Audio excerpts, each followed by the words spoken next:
your doors, lock your windows, turn off your light, and come with me into the Weird Darkness. I'm Darren Marler, the host of Weird Darkness, every Thursday night from 6 to 8, here on Wave 105.1. Every week on Weird Darkness, you'll hear 2 hours of stories of the paranormal, supernatural, legend, murder, crime, conspiracy, mysterious, macabre, unsolved, and unexplained. Weird Darkness, this Thursday night at 6 on Wave 105.1. Police have found that almost every aspect of our life on one. The name is Brightside of our life. And the name is Brightside. What does it mean that how can we pursue what is quality of life? One conversation, asking questions, and anywhere where we can write to conversation and create a new commercial conversation for more. Sometimes it's like a status quo, legally, or feeling to know what is 105.1 FM. I'm considering something different. And this is our nation, that's the name. Hafa Adai from Pauly, Suba. Don't forget to catch the Brightside every weekday afternoon from 2 to 6 on Wave 105. And check out the big issues with Hafa Adai. We're breaking down all the year business owners news. I want to say so much about our sponsors, natural products, local groups, youth away, children, women, kids, parents, and subways. Check a break from all of our streets. We go to Brightside on Wave 105. The Talk of One is Wave 105 FM. Talk Neil. Update on the deadly Dallas East facility shooting. Legally beyond active alone. Report on January's early aerial wildfires. It cites outdated policies, inconsistent practices. This is the CBS World News Roundup. Late edition. I'm Jennifer Kuiper. Breaking news. Former FBI Director James Comey has been indicted on 2 charges. One count of making false statements and another of obstruction of justice. Attorney General Pam Bondi says the indictment reflects the Justice Department's commitment to holding those who abuse positions of power accountable for misleading the American people. President Trump saying his Chinese counterpart approves signs an executive order okaying a deal to keep TikTok operating under U.S. ownership, avoiding a ban. It still needs regulatory approvals from both countries. Vice President J.D. Vance. Feel really meaning that Americans can use TikTok, but actually use it with more confidence than they have in the past. Because the name's going to be secure and it's not going to be used as a propaganda weapon against our fellow citizens. CBS's Kelly O'Grady. They are going to retrain the algorithm that is going to be the copy that's made, transferred over into a new American joint venture, and that's going to have the U.S. TikTok operations. That's very important, just the U.S. operations. Cloud computing firm Oracle, led by CEO Larry Ellison, would provide security. Ellison's son David is the chairman and CEO of Paramount, a Skydance Corporation, which is a parent company of CBS. More details about yesterday's deadly shooting at an ICE facility in Dallas. One detainee was killed and 2 others critically wounded. CBS's Peter Cruz. Acting U.S. Attorney Nancy Marsden says agents found evidence of a game plan and a vendetta against ICE when they searched the gunman's home and found a series of notes. He was targeting ICE agents and ICE personnel. She says investigators believe he acted alone. His notes reveal, yes, it was just me, my brain. Marsden said the notes detail a hatred for the federal government, but there were no mentions of any agency other than ICE. CBS News. A review of Los Angeles County's response to the Eaton and Palisades fires in January finds a series of problems. CBS's Michael Long. The report by a consulting firm says a lack of resources and an outdated emergency alert process led to delays in evacuation orders, especially in the Eaton fire, which broke out at night after strong winds had already knocked out power. It cites outdated policies, inconsistent practices, and communications vulnerabilities. The firm also found critical staffing shortages at the Sheriff's Department and Office of Emergency Management. Stocks closed down on Wall Street. The Dow fell 174 points. NASDAQ down 113. Now this. Think O'Reilly Auto Parts for all your car care needs. Get the parts and service you need fast from the professional parts people at O'Reilly Auto Parts. So my mother is thinking of switching from Verizon to Pure Talk, but she's worried the deal sounds too good to be true. Michael, she said, how can those Pure Talk people offer me the same basic service as Verizon for so much less money? I said, Mom, go ask Google how much Verizon spends on advertising and promotions. A few seconds later, my mother said, Oh my goodness, $12 billion a year? That must be a typo. I'll tell you what I told my mom. It's not a typo. Verizon spends $12 billion a year on advertising and promotions, and their customers are paying for it. Well, Pearsons don't spend that kind of money on commercials. Trust me, I would know. That's why they can offer you and my mother unlimited talk, text, and plenty of data on a crazy fast 5G network for just $25 a month. And if you're a business owner, you could really save a fortune. Dial pound 250, say the words Mike Rowe, and you'll get an additional 50% off your first month. That's pound 250 Mike Rowe. Pure talk. Everything you need and nothing you do. The judge says he'll rule soon on whether to toss out two prostitution-related charges that music mogul Shonda Combs was convicted of in July. CBS's Week Days. There are reports they're looking into charging him with lying to Congress when he testified in 2020 about the FBI's investigation into Russian interference in the 2016 presidential election. A warning that is from the White House. That's what she was talking about. A government shutdown room. The Trump administration is threatening mass firings at federal agencies if the government shuts down next week. In a memo obtained by CBS News, the Office of Management and Budget directs agencies to use this opportunity to consider reduction in force notices for all employees in programs, projects, or activities that are set to run out of funding by October 1st with no other source of funding and do not align with the president's priorities. President Trump says he won't allow Israel to annex the West Bank. You're listening to the CBS World News Roundup. Discipline your creativity. This is Soundbites. Ron and Davison. Create ideas don't help unless you make them real. And creativity only counts when it creates something. Even the brightest minds sometimes need a push, and that's the point of Creator 90. It's an online tool built around a challenge. So 5 creative goals every day for 90 days. You choose the task, whether it's writing a chapter, filming a video, or posting a blog. Creator 90 gets you moving forward, day after day. But there's a catch. Miss a goal, and all 5 reset to the start. That pressure will keep you sharp, and it teaches consistency. What's the reward? More confidence in your skills, and stronger results from steady practice. So get moving today with creator90.co.uk. With Soundbites, I'm Alan Gibson for CBS News. And we want to find that family more than just your platform, your voice, your conversation. We're talking about what matters most to you today in our future. And we are going to be part of it. Want something to say? We're listening. Different opinions, bring them on. Let's talk, let's debate, let's connect. As everyone's job. Our WhatsApp is at 671-922-1051. And that line is WhatsApp 21052. This is Talk Radio for everyone. This is WFM, the Talk of Rock. Nike has changed its slogan. The sports world and the marketing profession are shaken to their shoes. I'm Jeff Colvin of Fortune Magazine with the Fortune Business Update. Nearly 40 years ago, Nike introduced the Just Do It slogan, which fueled one of the most successful and influential marketing campaigns ever. But now it has changed Just Do It to Why Do It with a question mark. Opinions are divided. It's either brilliant or a terrible mistake. The mistake camp says, why change it? Just Do It is timeless, universal, and instantly recognizable, they say. It should be protected, not changed. The brilliant camp says, why do it? Speaks to today's young consumers who are skeptical about everything. There is another explanation for the change. Nike's stock price is less than half of what it was 4 years ago. But maybe the company figures it needs to make some big changes. I'm Jeff Sullivan. Political science is every aspect of our lives and life, but most of all,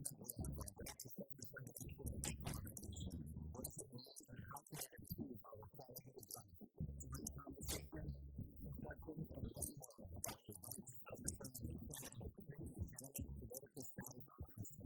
Senior science products for everyone from policies to move on one qualified followers and national partnership mission are defined as open and convenient. Surprisingly, using pathways to success when applying for a mortgage. I'm Mark Hamrick with a Bankrate.com Personal Finance Minute. Qualifying for a mortgage became more difficult after the housing bust, which led to a recession. Sometimes, though, now it's the lack of know-how, not money, that stands in the way of obtaining a home loan. For young borrowers, it is true a high credit score and large down payment help get the most favorable terms, but they aren't a requirement to buy a home. Parents can help younger buyers, including when a cash gift is provided for a down payment. Millennials can sometimes use a parent's help, not because of credit issues, but because their salary histories are so limited.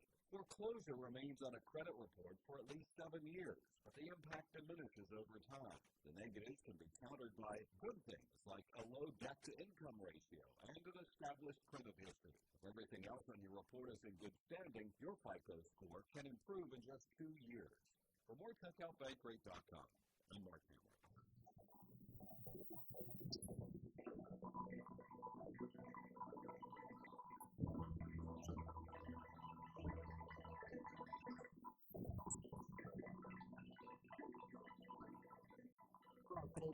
Good afternoon and welcome back to 10 in the afternoon on a Friday, September 26th. You are tuned in to the Wave 105 FM. This is the Brightside with Pauly Suba.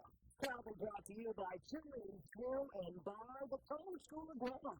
Learn, code, and lead the island's first coding boot camp. GTA, we start with you.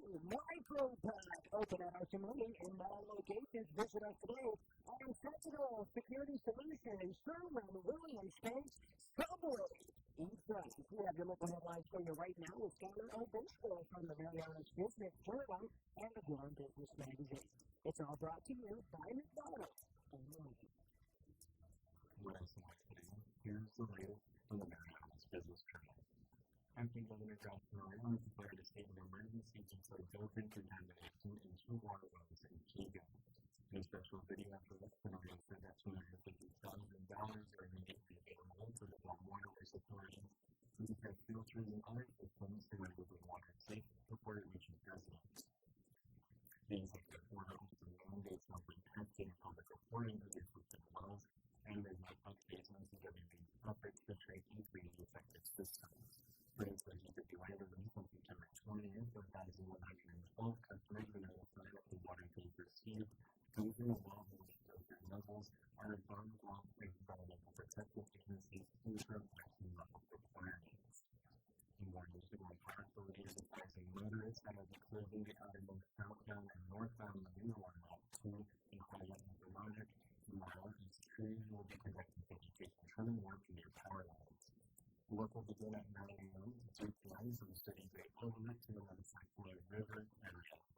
Reverse 95 that traffic may be delayed in those areas and advance safety vehicle traffic control signs and flaggers instructions. According to the Marianas Business Journal, the Wave 105 at Honolulu Gate, I'm Skyler O'Bispo.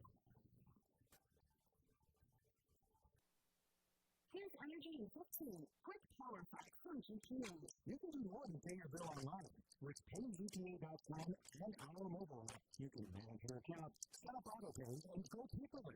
Anytime, anywhere. And here's another tip from GTA. Sign up for GTA Power Alerts to get outage updates sent directly to your phone or inbox. Simply text enroll to 1-855-252-9998 and stay connected. Energy in 15 is brought to you by Guam Power Authority. Your company, your management job continues to be promoted. And the job that you like to skills is because of your support.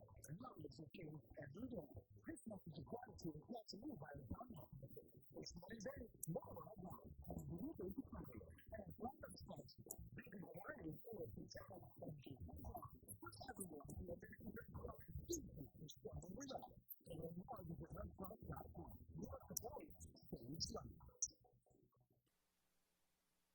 Hafa Adai at Wave 105 FM. We want to talk. We want to talk about the things that impact our island and our community. And we want to talk with you. If you want to join the conversation, then we welcome it. We welcome all points of view, our thoughts, our perspectives, or what's happening. 671-92-1051. With that line of business, we call it 92-1052. This is Talk for Everybody. Thanks for listening to Wave 105 FM. You find out 19 Subway Series sandwiches, all crafted to cater for flavorful cheese base, chicken slice, delicious Italiano, mouth-watering flour, and the high-protein daily heroes. The Subway Series is the connection for the doctor. Get what you're craving for today at Subway. You gotta refresh to be fresh.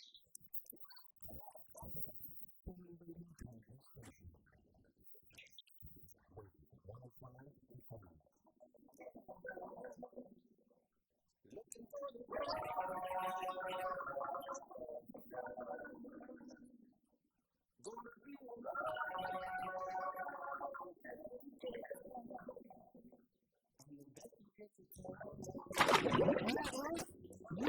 It's the weekend, baby. Viva Vegas! Yes. I gotta keep the energy up. You got to. Got to because you've been here for now 48 hours. Telling you that, you're doing this high cream bill. 48 hours. There's nothing for me to complain. I have no reason. Did you see my mattress in the back? No. I got the whole mattress. You got a whole studio apartment here. Before the show started, Bryce went into her studio refrigerator and got me a third cup. I'm telling you, man. Air fryer. Yeah. It is always cold. I tell you, man, those games, it's one of my sleeping games. I appreciate you very much. 671-922-1051 or 1052. We're online, thewave105.com, as well as our YouTube channel, Wave 105.1 FM Guam. I have been just monitoring our GPD WhatsApp, media WhatsApp, because Patty had the mother of a 13-year-old that is still missing, right? Kaylin. And I saw this message. This message was forwarded many times. I started to receive it a little bit after 7 a.m. this morning. Let me just double check. It's on at least 5 of my chats. Most of them are in my family chats because we're all concerned, right? I mean, I think about my own kids. I have 2 adults, and even when they don't come home when they're supposed to, or when they agree to come home at a certain time, I also want to put out an APB secure. So this is extremely concerning. And so my heart goes out to the entire Duenas County. A 13-year-old last seen at the MCM laundromat getting into a silver car, picked up by a male and a female. There was a police report that was made yesterday at 6:40 p.m. and they found out that their missing daughter, was missing from Jose Rios Middle School around 4 p.m. There's a phone number here. So if you come in contact with Kaylin, who's 13 years old, last seen using the Jose Rios School uniform, gray jacket, dark blue top, and khaki shorts, dark brown straight hair, 4'7" and 90 pounds. The number to call is 671-777-0813. 777-0813. So the Guam Police Department did put out a statement. Not a lot of information to go by, but there is some optimism here. The Guam Police Department is seeking information regarding a missing female whose family sent out a message to help find her. At this time, police are working to verify information that the minor is with individuals known to her. If you have any information, here's the number to the Guam Police Department, 671-475-8615. 475-8615 or 8616 or 8617. And so, she's only 13 years old, and the right thing to do is to contact her mother. And give the mother peace of mind. Let the mother speak to her and start making arrangements, right? they can reconnect for sure.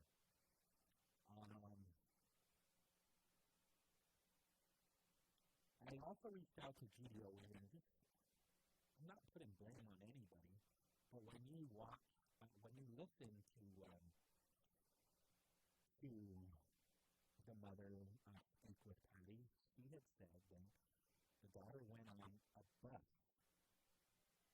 not the bus that she normally gets on.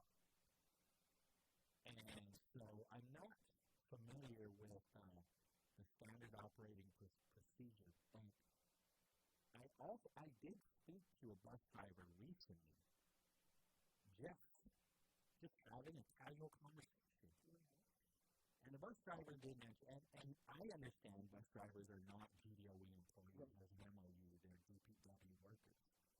But obviously, they need to partner together to get GDOE students, or all students, right? Because even private school students use the bus too, the public school bus system, which is all managed by DPW. But he had explained to me that there is an SOP in place that states no child, no student shall ever get on their bus unless they are on the list. And so the reason why I bring this up is because I remember going to a cousin's house after school and not necessarily communicating that with GDOE, with the school that I go to, my parents, not communicating it with the bus driver. And we were able to just get on any bus after school and get off at any bus stop. And the person that I was speaking to, just having a casual conversation, says, nope, that does not happen at all. There's a list of names that they receive, and they do not deter from that list. And there's also protocol in place that if a new student gets added to that bus schedule, that's communicated. And that list gets updated and not updated, or updated on a student's names are added and taken out consistently throughout the school year. And he had explained for this very reason. This is about maybe 3 weeks ago I was having this conversation. And it makes sense that they would have those protocols in place. Because he would mention that there were a couple times in his career as a bus driver that, yes, students would come on the bus. And he said, whoa, you don't look familiar to me. And he takes his job seriously, and he would say that the bus drivers today that he works with take their job seriously. That they care about the students that they transport from their home to the school and vice versa. And he does communicate with the parents directly too. When anything else is deviated, that yes, the SOP is there, and if nothing is communicated between the school or the parent, then that child is not getting on this bus. And there have been times where a parent would call the school and say, this is actually happening. My kid needs to go to this person's house because they're working on a project. And it's communicated. And sometimes it gets approved and sometimes it doesn't. But he says his dispatch supervisor needs to confirm all of that. He needs his supervisor to agree to that. And then once all of that is agreed upon, then he knows that this student that is not on his permanent list is going to get on the bus when he comes to that school to pick up and then drop off. And so we're just having just an informal conversation about, him being a bus driver. And I'm just asking some questions. And it got to that. And I assumed, is it because you're focused on the safety of the student? Because absolutely. Absolutely. Because this is what will happen sometimes. Not just a kid is not communicating with their parents, but some of these students, not even just high school, he would say even in elementary, some of these students are trying to get on the bus because they're going to go fight. They're trying to get to another part of a village where apparently a fight is going to happen after school. And so they've learned a long time ago that that's what happens. And so they put a stop to that. So I'm not saying that it still doesn't happen, but apparently there are protocols in place, standard operating procedure. And this is an example why, if this is a standard operating procedure, that students shall not be getting on a bus that they are not associated with. This is the reason why you don't deviate from it. And so it's unfortunate too, because I don't want to put blame on anybody, and there's no judgment on any. The concern right now is the 13-year-old safety. That is the priority, right? That's the priority right now. 2:25 in the afternoon. Guam Police Department also put out a release at 1:51 this afternoon. A suspect arrested for multiple charges. Let me see here.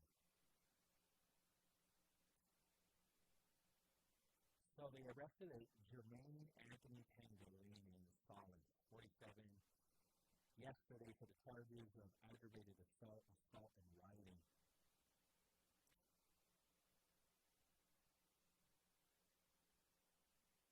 And this all stems back to months ago. On July 8th, there was an incident in Manga Court in Dededo. A shooting and assault took place. Christian Sason Gachalian, age 37, allegedly shot Jerome Edwin Santos, age 29. The shooting Santos and others attacked Gachalian. Both Gachalian, the shooter, and Santos, the man shot, were badly hurt and had been and had to be hospitalized. Then on July 9th, there were arrests. Ronnie Charles Sapp Jr., age 34, was arrested. He attacked Gachalian and also took a stolen gun from the scene. He has since been convicted in Superior Court for this crime. Paco Agustin Bermudez, age 50, was also arrested. He was accused of possessing and helping hide the stolen firearm. Then on July 10, Gachalian, the alleged shooter, was arrested for the Manga Court shooting and also for another separate case. And then on July 15, Santos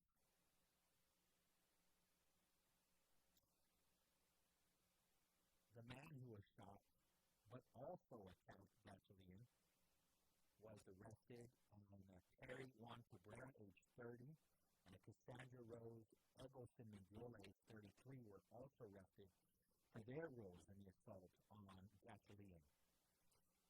Today, the final arrest is Jermaine Salas, where detectives learned that his last suspect that was not arrested was already at DOC in custody for a different, unrelated case. The detectives also officially took custody of Salas and interviewed him. So they took custody of him. They took him from DOC to interview him. Salas admitted he was involved in the assault on Gachalian, and then he was booked and returned to DOC custody. And his case has now been forwarded to the Attorney General's office. So they're closing this case with Solis's arrest, as all suspects connected to the July 8th Mungaport shooting and assault have now been arrested. Gasolina, the shooter, Santos, the man who fought back, Sapp Jr., who attacked Gasolina and took the gun, Bermudez, who helped hide the gun, Cabrera, who assaulted Gasolina, as well as Amendola and Salas. And so that is the latest on that incident, once again, that apparently took place on July 8th.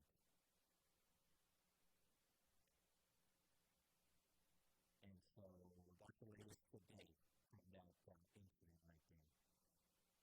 2:29 in the afternoon. My kids were also, I was talking to Dice about this earlier, because my kids were talking about if I knew about this. Here's another unfortunate situation, extremely unfortunate. That's why I'm really concerned about this 13-year-old, because anything can happen, you know? And so, my kids turned me on to apparently a 15-year-old girl in Los Angeles, where they found her body in a car linked to a musician by the name of David. Yes. But the way you spell David is D4VD. Yeah. And apparently he's not arrested yet. And that was his Tesla, too. How old is David?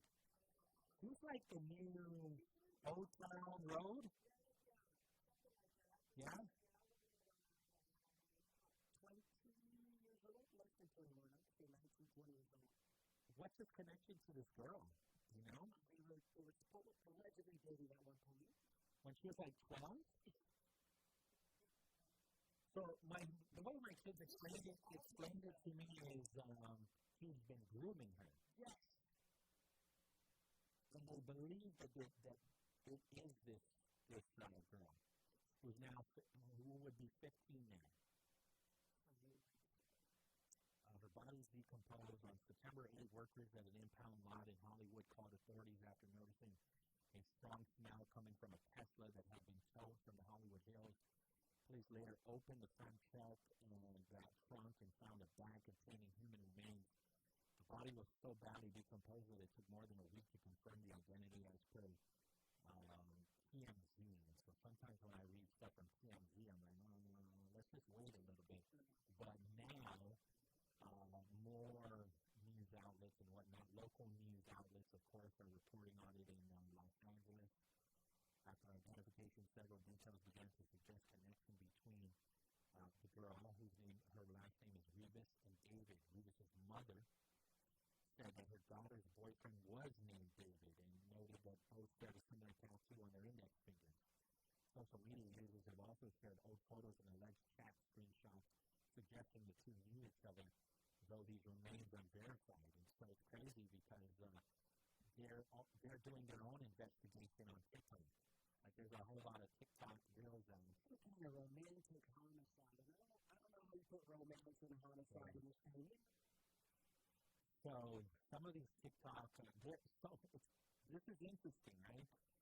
So an ABC outlet in LA, they are taking information from these TikTok reels to gather information and make connections to what has been happening, the history, the timeline. So police say they are still waiting for autopsy results to determine the cause and manner of death before moving forward with questioning or charges. Because again, the question that is on these TikTok reels is, why hasn't David been arrested after the body was found in his car? He's been missing since he was 13. Yeah. Share tattoos and unreleased song mentioning this is where they go down the rabbit hole, because in TikTok videos, apparently he talks about it. In his songs. Yes, he does. I don't play these. Unreleased song, released song mentioning Celeste and unverified photos and chats suggesting a connection, though none of it has been confirmed as hard evidence, because again, these are all like conspiracies now that they're putting out. Is David still cooperating with the investigation? Yes. His representatives say he is fully cooperating with authorities. He has canceled his world tour following the discovery. The guy was legit then if he's got a world tour. He's got a pretty strong shot. Until now. Because his own fans are calling him out, right? And demanding that he be arrested, right? Including celebrities like Betty Blanco, Selena Gomez. They're also talking because he called them and he reached out. There was a couple of nights just like, man, I don't feel good. Betty Blanco had to what's going on. And then Betty Blanco and Selena's like, I remember that phone call. Remember that night he called and he was feeling some type of way. So you got celebrities that are kind of, piecing puzzles together and they're trying to get a timeline on what exactly happened. So I don't know. It's interesting and I don't know. It's kind of horrific at the same time because the body was badly decomposed. Okay. So I mean,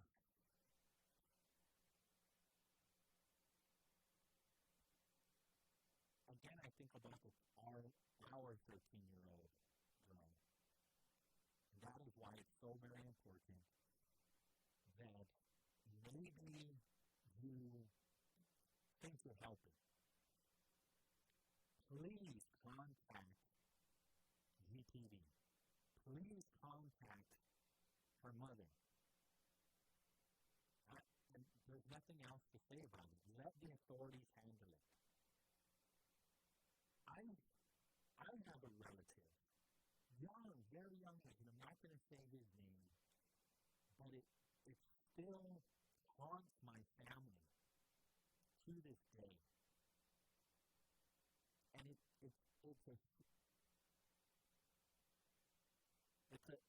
a real story that happened here in Guam years ago.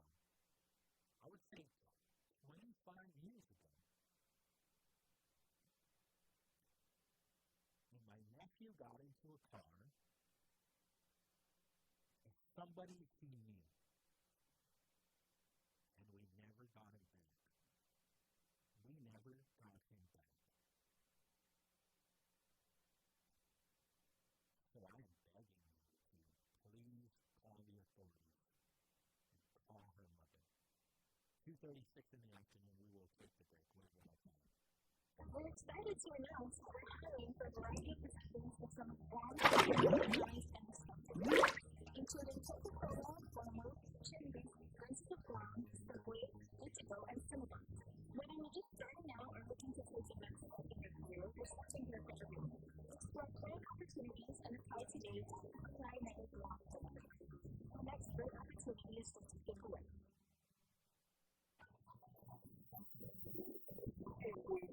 Happening, everyone. It is a Friday afternoon here on the Wave 105 FM. You are tuned in to the Brightside with Pauly and Suba. Any local headlines for you right now is Pauly Obispo, brought to you by our friends at McDonald's and Malaysia. Here's the latest preliminaries on this business trial. The Florida Federal Guam is among the recipients of the Defense Community Intergovernmental Grant awarded by the Office of the Defense Community Cooperation, according to the September 25th release. The Fort will receive a $4.8 million federal grant to undertake a $6.9 million project to execute near-term structural and safety upgrades to stabilize the fleet, extend its operational life, and maintain critical functionality. The project supports the readiness and lethality of joint regional Marianas, according to the release. In warnings from the Fire Authority announced yesterday as its pay feature for online payments has been temporarily disabled due to a report of a high number of fraudulent credit card use on GPA's payment sites. The utility said it disabled the feature to safeguard customer information. The feature only needed the customer's account number and the zip code and was initially designed as a convenience feature. GPA's general manager, John Benedenti, said that GPA is working closely with the feature's developer to add more security measures before bringing it back online. Customers can still get rid of power bills online, however, to visit the GPA.com website or the page's PWN mobile app. According to the Marianas Business Journal, the Wave 105 and Pauly I'm Suba. Guard. Landon Islet here from the National Weather Service and with the Guam Power Authority. National Preparedness Month is cool, but preparedness starts at home. Those are preparedness to have water, food, flashlights, first aid, film, assistance for the kids. Great. Now in the room, check in with a neighbor, start up an uncle, and make sure that kid is ready. Preparedness is for the family and it starts at home. NWL from GP, preparing Guam together. For more tips, visit GA+ at Guam.org and follow GP on Facebook and on Instagram. It's the Guam Overstock Sell-Off, and our manager is absolutely crazy for dropping these deals. Right now, 12 odds in a brand new 2025 Crisco for just $24.99. That's 2 grams off the original price. Plus, check out our high-quality pre-owned vehicles, fully inspected and ready for the road. See us online at GuamOverstock.com or call 478-500 to start. It's the Guam Overstock Sell-Off, and everything must go.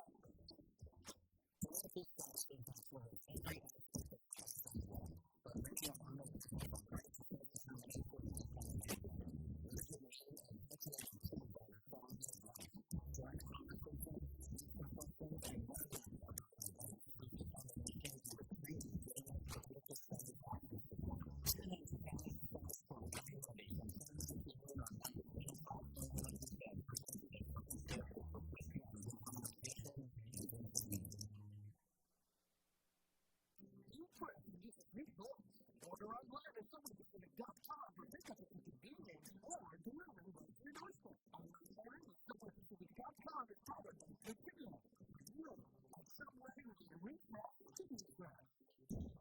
Chicken is the grills on Red Diamond LLC. Here's a 99.5 FM and listen live online at reddiamondfm.com. Plus, all your favorite country music, that's all from here. 24/7 community. Throwbacks and kids offers are keeping it easy and walk right to all country music. Red Diamond LLC.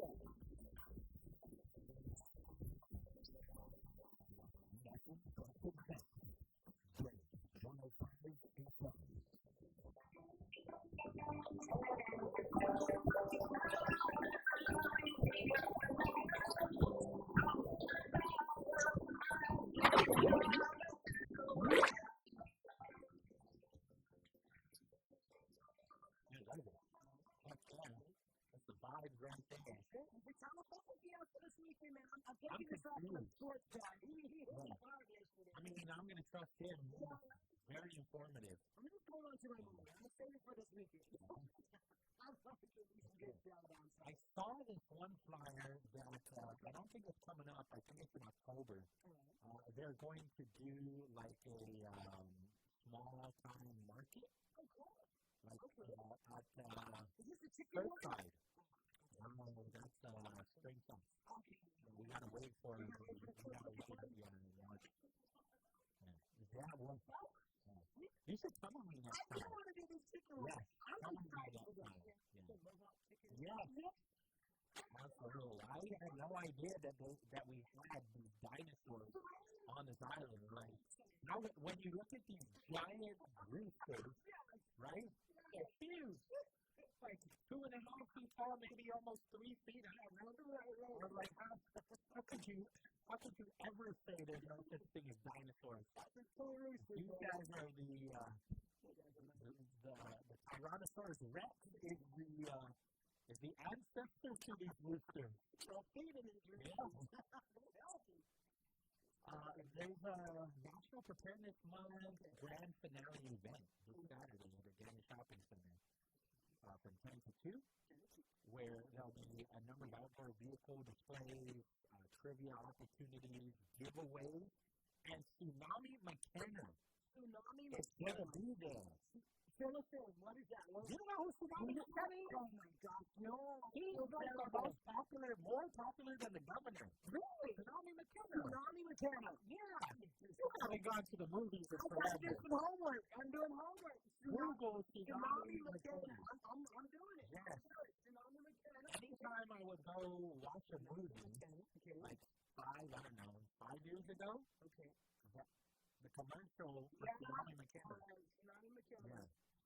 Before you watch any movie. Oh, look, it just popped up. Yeah. Okay. I mean, not the big one. Okay. I don't know. There's nobody else more popular than Tsunami McKenna. Like the Krantz is up there.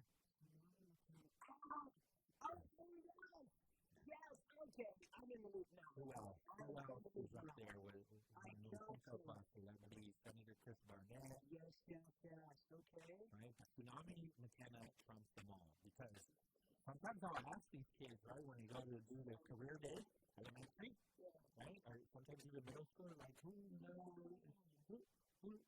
the governor? And then there's like maybe 10 hands will go up. Chris Malafonte, like, Malafonte, like, Tsunami McKenna. That's crazy. That's crazy over Tsunami. So Tsunami McKenna is going to be there tomorrow from 10 to 2. And then the Island Brothers, they're up there. They're local celebrities too, right? Power for Humanity. They're doing the build already. Right?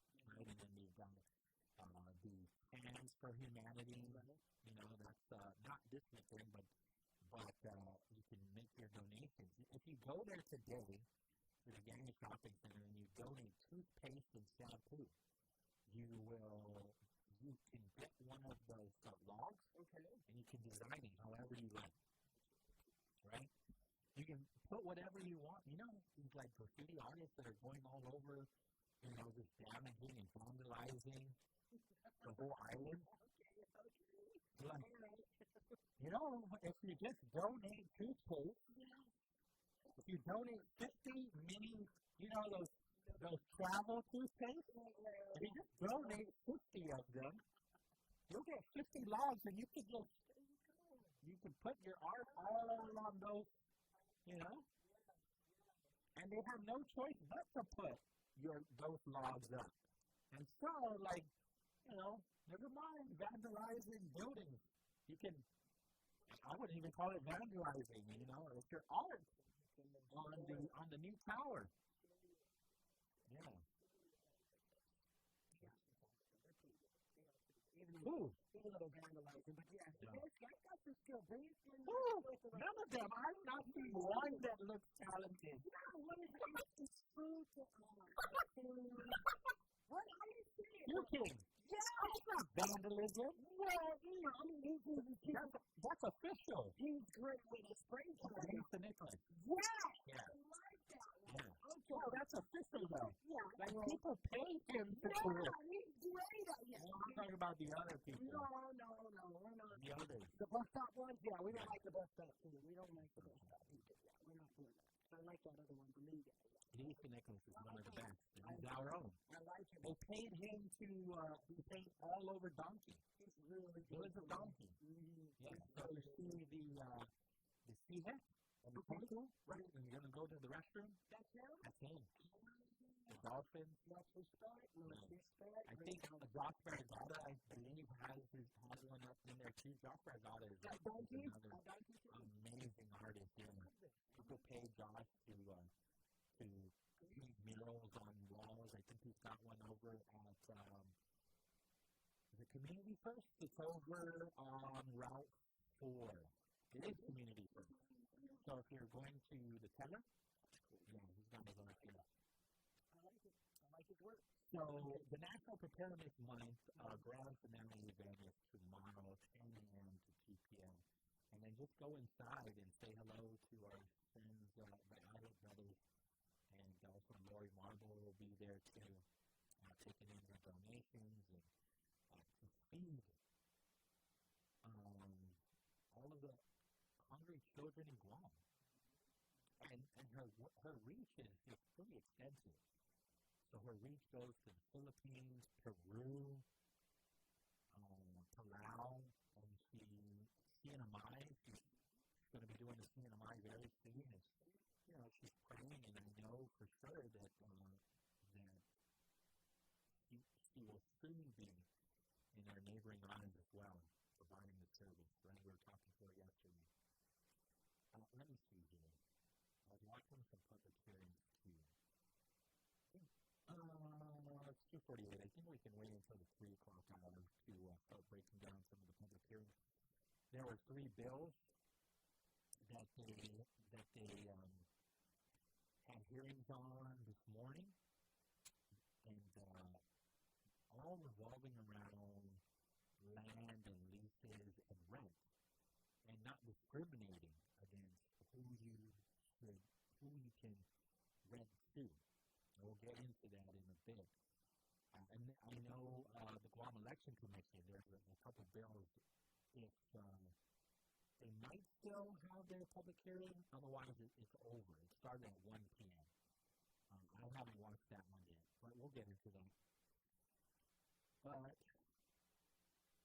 I saw Congressman Jim Moylan, he put an op-ed, an opinion on RICO. And so he explains in his letter that there's been a lot of discussion on RICO, radiation exposure compensation, on whether Guam will finally be included. And so he even says in his op-ed that some people have accused him of not doing enough or missing the opportunity with H.R. 1, the one big beautiful bill. And so he pushes back saying the issue is personal to him. This isn't just politics. Guam's people suffered fallout from nuclear testing in the Pacific during the Cold War. He says Guam survivors deserve recognition and compensation just like other affected communities. He's committed because he was also served as an officer in the Army and in other roles. So protecting the people is in his DNA.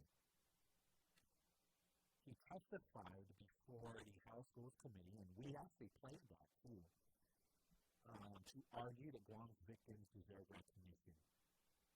He co-sponsored H.R. 4426, the RICO amendments of 2023, with Representative Teresa Ledger Fernandez. I love this woman. I've been watching her in action.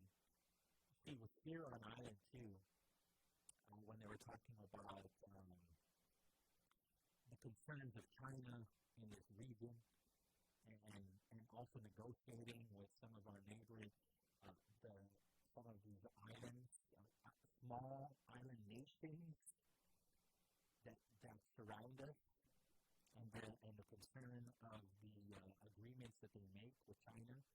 This was maybe 2 years ago, maybe this happened? Yeah. So Teresa Fernandez, she came to Guam, and she is a go-getter. Yeah, she knows her stuff, and she's crazy too. Oh, yes. Oh, yes. I think if you just Google her, on YouTube or something, you'll start to see some of her testimony, and she's ready to go after it. Specifically on the Epstein files. Yeah.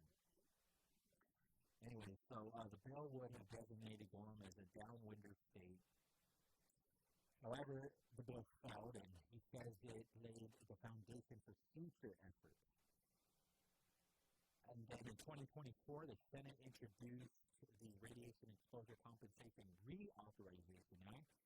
It's basically the same, but with some adjustments to make it more acceptable.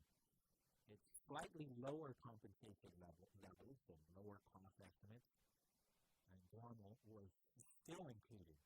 The Senate passed it with bipartisan supermajority support, but then the House stalled because of concerns over the cost and competing proposals. Moylan did try to streamline the version to reduce costs in the 119th Congress, this Congress right now. He cut the congressional budget office estimate from $600 million down to $50 to $70 million. The idea was to make it easier for House leadership to accept while still keeping Guam included. The amendment was not adopted, but Moylan says it was a strategic move to keep the issue alive. As some people say he hasn't done enough, or that Guam should just get the same benefits Missouri receives under RICO's Section 5A. Moylan argues this comparison is misleading because Missouri residents can get either $50,000 or medical reimbursement, but not both. If Guam followed that model, survivors would get less money overall.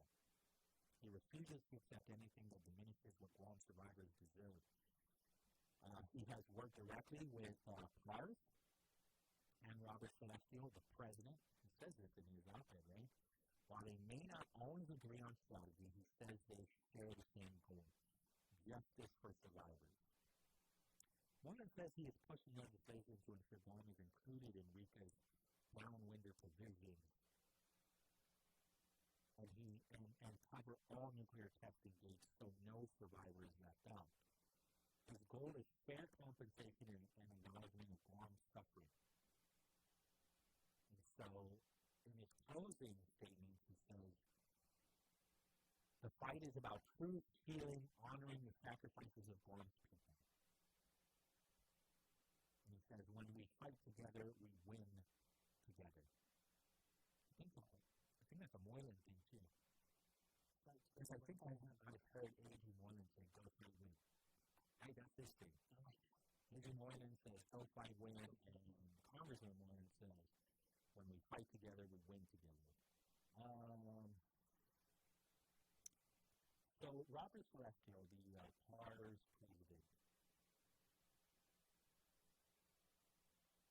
he's critical of this letter.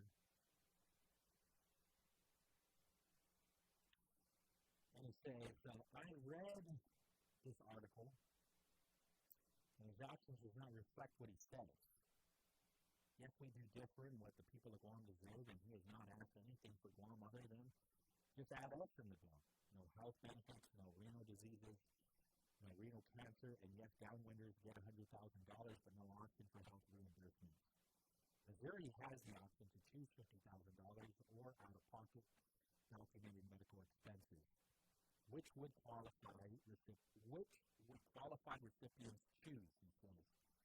What if the cancer treatment or medical bills exceed $50,000 and medical expenses are $800,000? They have the option to choose. Downwinders don't have that option, only the $100,000 if they are still alive. He says cost was the culprit according to Moylan, and the House blocked it. Celestio says wrong. Guam had the lowest CBO score.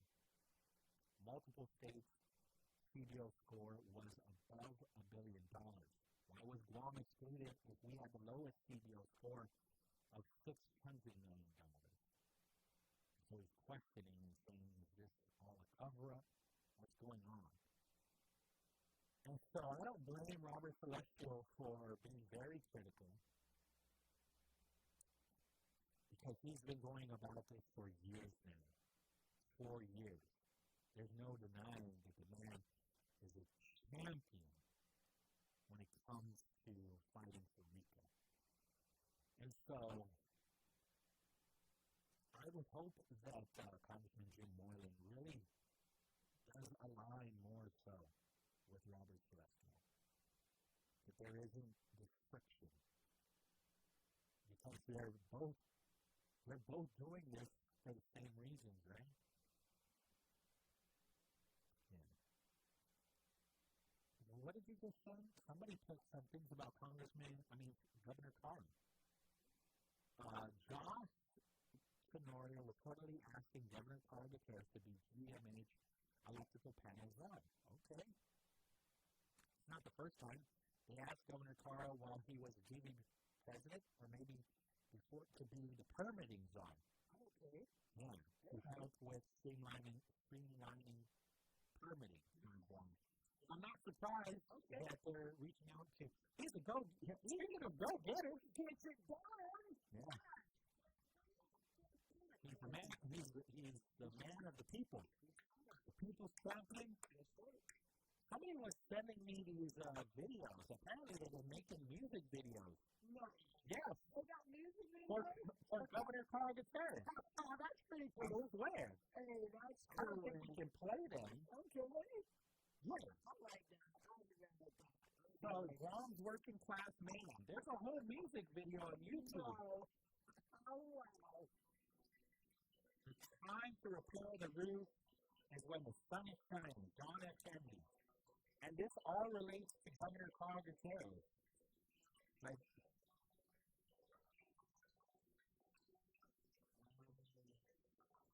okay, I don't want the YouTube to cut us, try to hook us down. I like that. But when you watch this 4.5-minute music video, it's all Governor Carter.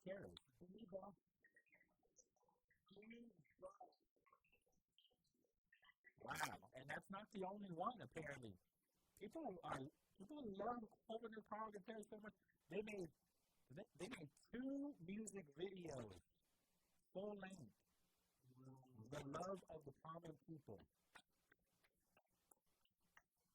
Love of the common people. Yep. I think it's after the typhoon or something. And it's all photos of the work Governor Carl Guterres has done.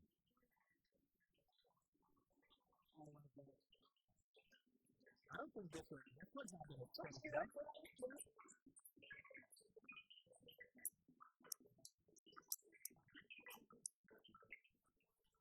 So you can Google this. Oh, never mind. This is a campaign video. Because it says Guterres Ugly in 2010. Guterres Ugly? It's 2026, Pauly. It's 2026. Governor Carl Guterres and Frank Hogan ran together. They did run together. They did, right? And they lost. We stayed along 2026. So if you YouTube this love of the common people, 3,000 views. They posted this 15 years ago on YouTube. Yeah, and the account is Guterres Ugly in 2010. I forgot about that. I forgot that they ran together. So what is this? It came through our WhatsApp. Emergency procurement of our GMH electrical panel is being blocked by GMH incompetence.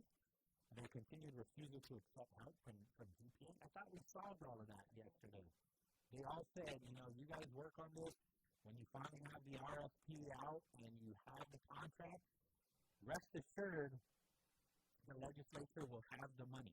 That's what Senator Quinn said. Governor Carl Guterres being brought in to get GMH and GPA to cooperate.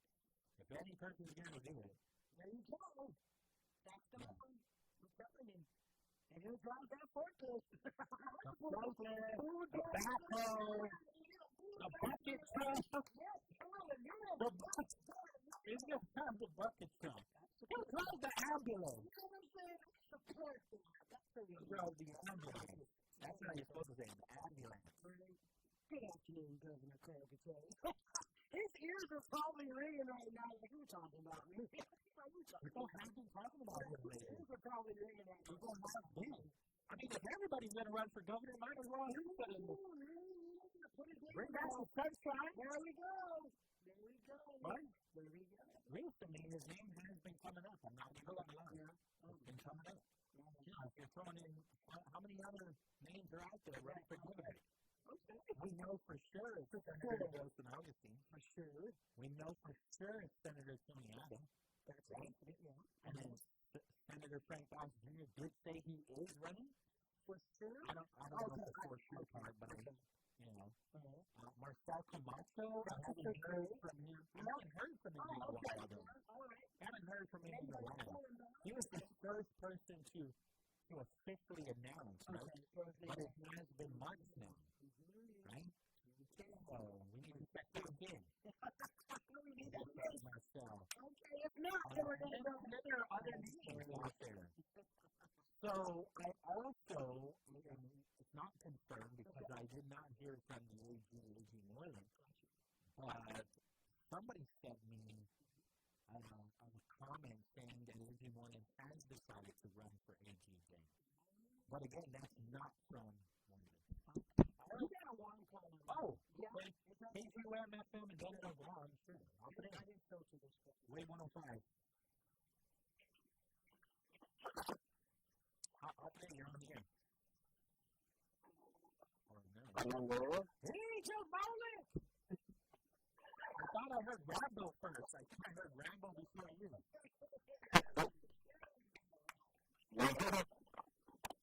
What's going on?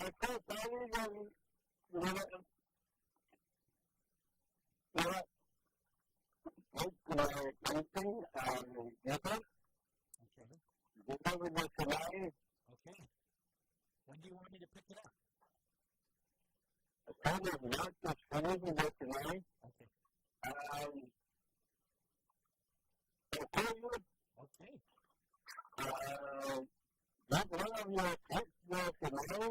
I'm going to keep it for myself.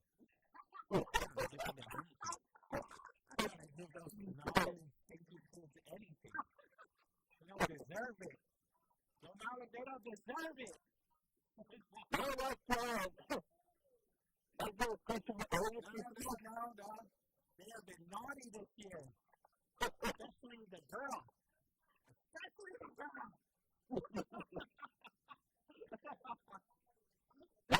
Don't be a bad dad. I wouldn't be a bad dad if they were good kids.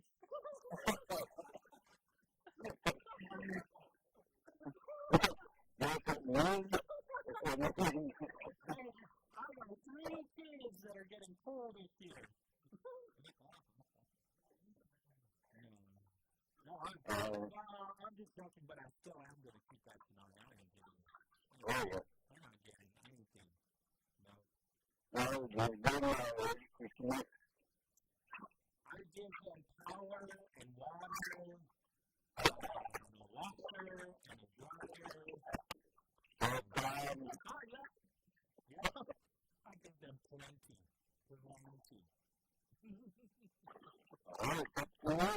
Thank you, Senor. I appreciate it very much. It's extremely grateful. Anything else? Take your time.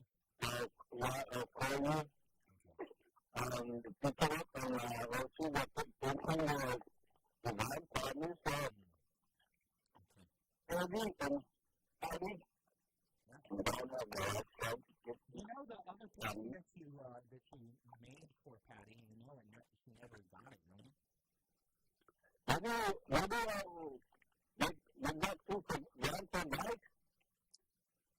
Yeah, because I'm not naughty. I'm not naughty. Yeah, I'm good kid.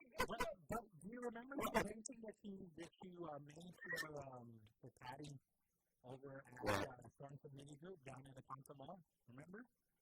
When you delivered it? He doesn't even have it. Let's see. He's a naughty boy. That guy took your painting. Doesn't even work here anymore.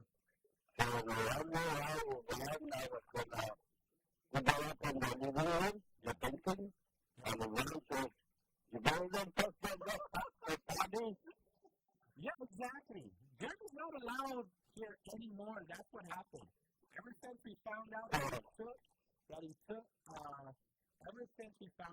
he took Patty's painting, we changed the lock. He's not allowed to come back anymore.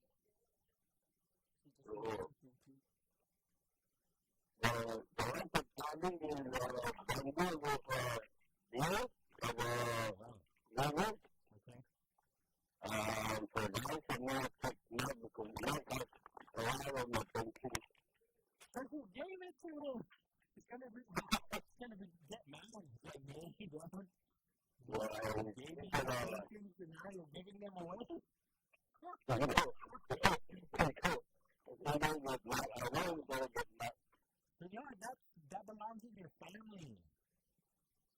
Your painting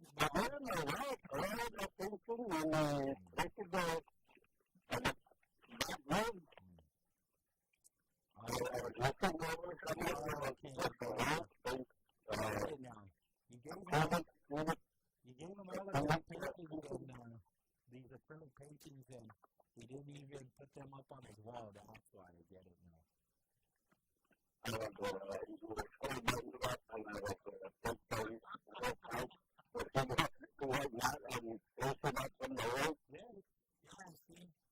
You're exposing your son again on the radio.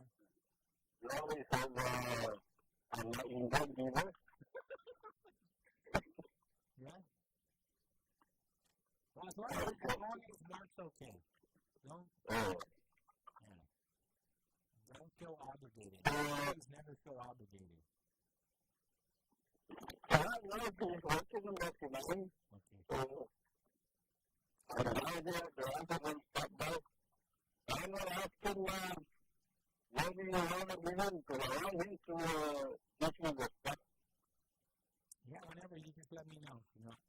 Again, there's no rush. While I have you though, how do you say swordgrass in Samoan? This whole time I thought it's Sakaki. The whole time.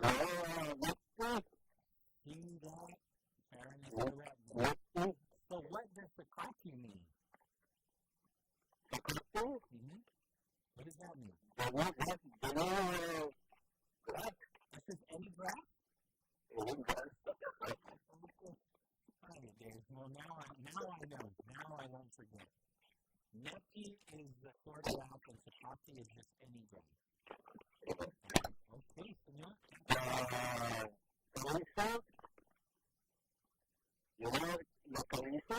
Carissa, no. From swamp grass, Carissa. What about the Japanese grass? That's the kind of grass that I want. The one that's like the yeah. That's the kind of, the grass that they have at Cathedral? That's the kind of grass I want.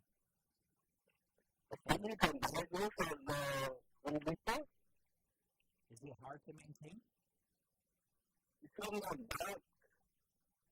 Right, but I want to spend the money for grass.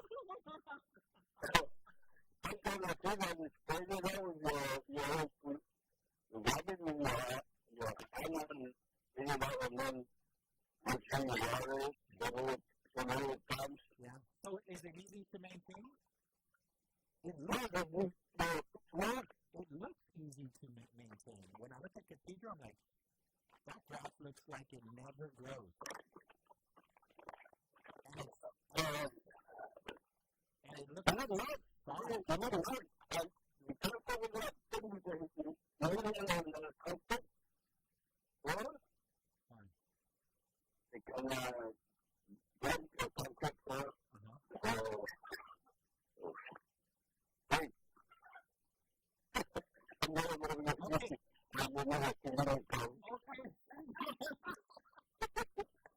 Okay, senor. Appreciate you always. Have a great weekend. Okay. Adios. All right, take care. I absolutely love that man. And his entire family, too. Such an amazing family. Pauly says, and you give them love. Yes, absolutely. So, they don't need anything else but my love. We're going to take the break. KG already said the call letters before, right? So, we'll be right back. On the other side of this, on the other side of the CBS News, we'll start breaking down some of those bills that had a public hearing this morning at 9. The oversight chair was Vice Speaker Tony Adams. So we'll do that in the 3 o'clock hour right here on Wave 105. Do the button! This is Wave 105.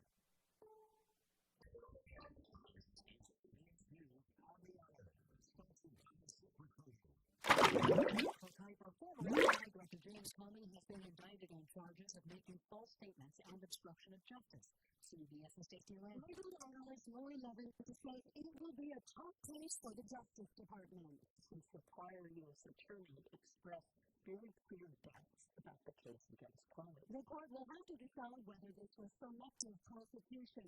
Deputy says this was an agenda by the president dictating to his attorney general and his prosecutors to bring this case, whether or not there was strong evidence. President Trump has a long clash with the former FBI director, whom he fired during his first term. Stacey Lynn, CBS News, Washington. Authorities in Washington State say forensic tests confirmed that the remains of a former soldier wanted in the deaths of his 3 young daughters are those recently found. Decker's daughters were found dead at a campground in June. President Trump signs an executive order on a framework moving the way for TikTok to avoid a U.S. ban. It would involve the platform operating under a new corporate structure with American investors. Trump says his Chinese counterpart, Xi Jinping, is aboard. This is the American operating all the way, and great respect for President Xi, and I very much appreciate that he approved the deal, because to get it done properly, we really need the supporting some of the approvals. The plan still needs regulatory approval from both countries, something that might play a role in whether you decide to go ahead with that home renovation project. President Trump says he will put import taxes of 50% on kitchen cabinets, 30% on upholstered furniture, and 25% on heavy trucks. We're learning more about the man investigators say attacked an ICE facility in Dallas, killing one person and wounding 2 other detainees. Acting U.S. Attorney Nancy Larson says the gunman Joshua Young, who took his life, left behind evidence of a game plan and a vendetta against ICE in notes found in his home. One of these notes were papers. The sniper explicitly states, yes, it was just me. That statement appears to be correct at this point in the investigation. Defense Secretary Pete Hegseth has summoned hundreds of generals and admirals from around the world to a meeting in Virginia next week. The Pentagon has not provided any details on what the meeting is about. Retired General Wesley Clark. He's got some important statements to make. He wants people to see him, of course, and look him in the eye and so forth, and assure them of his authority and that he knows what he's doing, and demand their support. This is CBS News. Are you looking to hire? ZipRecruiter finds the best candidate for your job fast. Try ZipRecruiter for free at ZipRecruiter.com/free. ZipRecruiter.com/free. Let me tell you about this little culture setup here. I'm Carlos. And one thing we learned about the Chick-fil-A Pizza Center Club is the tangy design with the purple bun. It takes it to a whole nother level. It goes perfectly with the chicken and cheddar cheese in the background. Man, you know how much you love bacon. And I love the different varieties. Grilled, spicy, original, they're peachy nice, and excited for fun. Order the pretzel cutter club with cherry berry and French for a limited time on the Chick-fil-A app. You just pay for the testimonial. There's nothing like when you get that car from eBay. It just fits. Yeah, the first time. You can use less than this. And get right back to you. Anytime. You find all the parts you need. Guaranteed to fit. That's right. You'll love it. Sounds good, doesn't it? Eligible items only. Exclusions apply. The U.S. Postal Service is trying to find out who's been robbing letter carriers in Rochester, New The York. Postal Inspection Service is offering up to $150,000 in reward money after 5 robberies in Rochester this month. Frank Alberto represents postal police officers, thousands of which he says were taken off the streets 5 years ago. Police officers have a uniform police force that it pays for, that it refuses to use. He says routine patrols could help prevent robberies and the ripple effect of other crimes resulting from stolen mail. Drinking fraud, checking fraud, identity theft. Peter Jennings, CBS News. Sales of previously occupied U.S. homes remain sluggish in August despite a late summer slide in mortgage rates. The National Association of Realtors said existing home sales slipped 0.2% last month from July to a seasonally adjusted annual rate of 4 million units. It's the slowest sales pace since June. Jennifer Kuiper, CBS News. Nike has changed its slogan. The sports world and the marketing profession are shaken to their shoes. I'm Jeff Colvin of Fortune Magazine with the Fortune Business Update. Nearly 40 years ago, Nike introduced the Just Do It slogan, which fueled one of the most successful and influential marketing campaigns ever. But now it has changed Just Do It to Why Do It with a question mark. Opinions are divided. It's either brilliant or a terrible mistake. The mistake camp says, why change it? Just Do It is timeless, universal, and instantly recognizable, they say. It should be protected, not changed. The brilliant camp says, why do it speaks to today's young consumers who are skeptical about everything. There is another explanation for the change. Nike's stock price is less than half of what it was 4 years ago. Just maybe the company figures it needs to make some big changes. I'm Jeff Colvin. Hafa Adai, engaged in a conversation with Representative Guam with Johnny and Rick Scott. You want to hear concern and comment. Tune in every Wednesday Friday morning. And then we'll get back to you on Wednesday afternoon. 35 years ago, a Middlesex investment put just the course for GIS. That is Geographic Information Systems. defining a field of study that crosses disciplinary boundaries, from spatial data handling to the basis for urban planners and engineers determining the best places for new developments and infrastructures. We'll explore in the U.S. National Science Foundation's Discovery Files. We started really with the idea of abstracting geographic information and layers, putting it into the computer, and with each advance of techniques, applications changed and the science of understanding geography changed. Chuck DeGermond is the co-founder of the Environmental Systems Research Institute, whose long used GIS software for land use and planning projects. In 1988, the National Center for Geographic Information and Analysis was established as an ISO-funded consortium of universities that form the foundations of the field GIS has developed into today. Geospatial technology is a new smartphone apps whenever you look for information about weather conditions, or roads, landmarks, and businesses on maps. It plays a key role for infrastructure planning. The National Science Foundation's insight to invest in this center has had enormous leverage. Thousands of local governments are doing systems of record keeping and analytics for science to this idea that it's becoming a kind of infrastructure for our nation. This is enormously successful. Learn more about this technology in NSX Discovery Files podcast episode, Geographic Information Systems with Chuck DeGermond.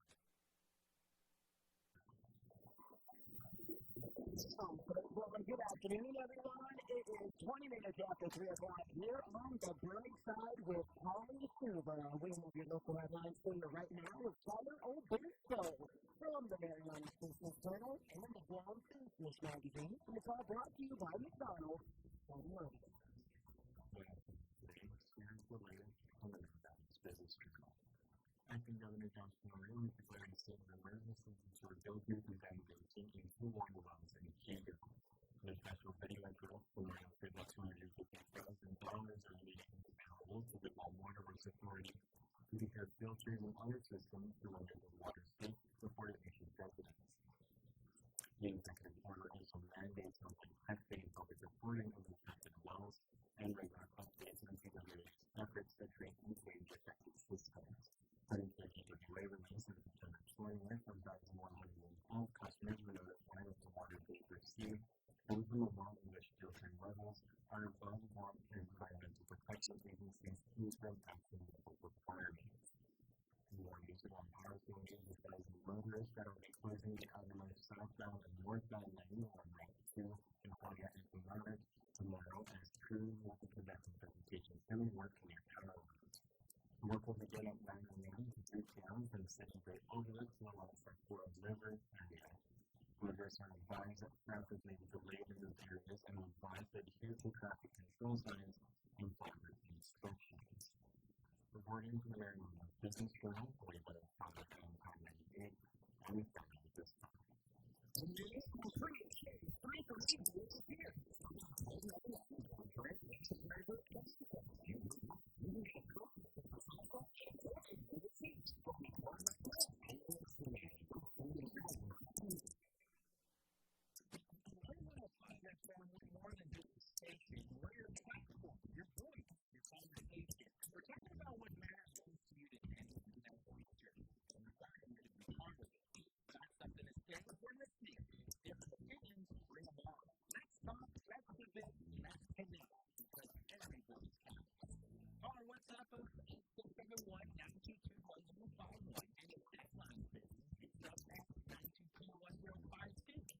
Radio for everyone.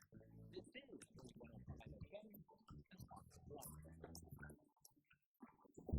Alrighty, guys, let's go ahead and hit the streets right now for another look at your real-world traffic report here on the Wave 105 a pound. This is the Brightside with Pauly Suba being brought to you by Chili's Grill and Bar.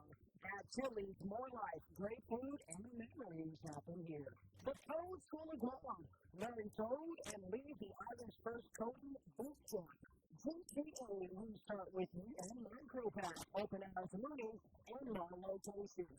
Flexible security locations or solutions, at the broad premier provider of professional security services, delivering operational excellence and protective services across commercial, industrial, and residential sectors. That's Sentinel Security Solutions, Sherwin-Williams Bank and Subway East Fresh. Cruising around the streets of Rome, we do have some delay getting up and around the JFK Kmart intersection. It is a Friday, Guam. The streets of Guam are definitely busy, guys. For those of you on up and around the Micronesia, north and southbound traffic, outside of the Jollibee intersection, hopping on the Route 16, you'll find a decent overlay for those of you trying to cut through Barragata. Harmon Industrial Hamburger Road has got both north and southbound traffic, Happy Landing, and the JFK Kmart intersection. In the hood, got you north and southbound traffic as well. We're looking at the busy intersections. It's tracking like the museum this afternoon. We do have some delay there. Up and around the Daniel Shopping Center, the Superior Port of Guam, or point you're on the eyes on the roads, not on the phones, no texting and driving on the streets of Guam. Ensure that your seatbelts are fastened. Remember, guys, seatbelts are sexy. Your radio traffic report for the Brightside here on the wave 105 FM. It's the Guam Auto Overstock Sell-Off, and our manager is absolutely serious with dropping these here. Right now, drive off a brand new 2025 Coach Fest for just $24,995. That's $2,000 off the original price. Plus, check out our high-quality pre-owned vehicles, phone inspections, and more. Get pre-approved online at GuamAutostock.com or also be able to take a job today. It's the Guam Autostock Overstock Sell-Off. With everything you must get.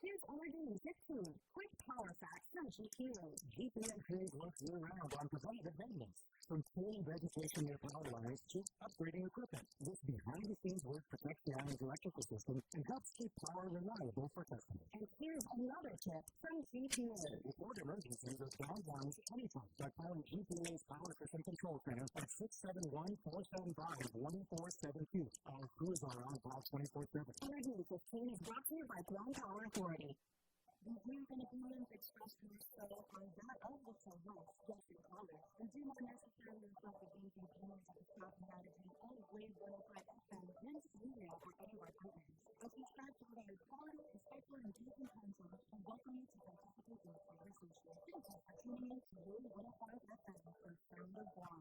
Enjoy the show.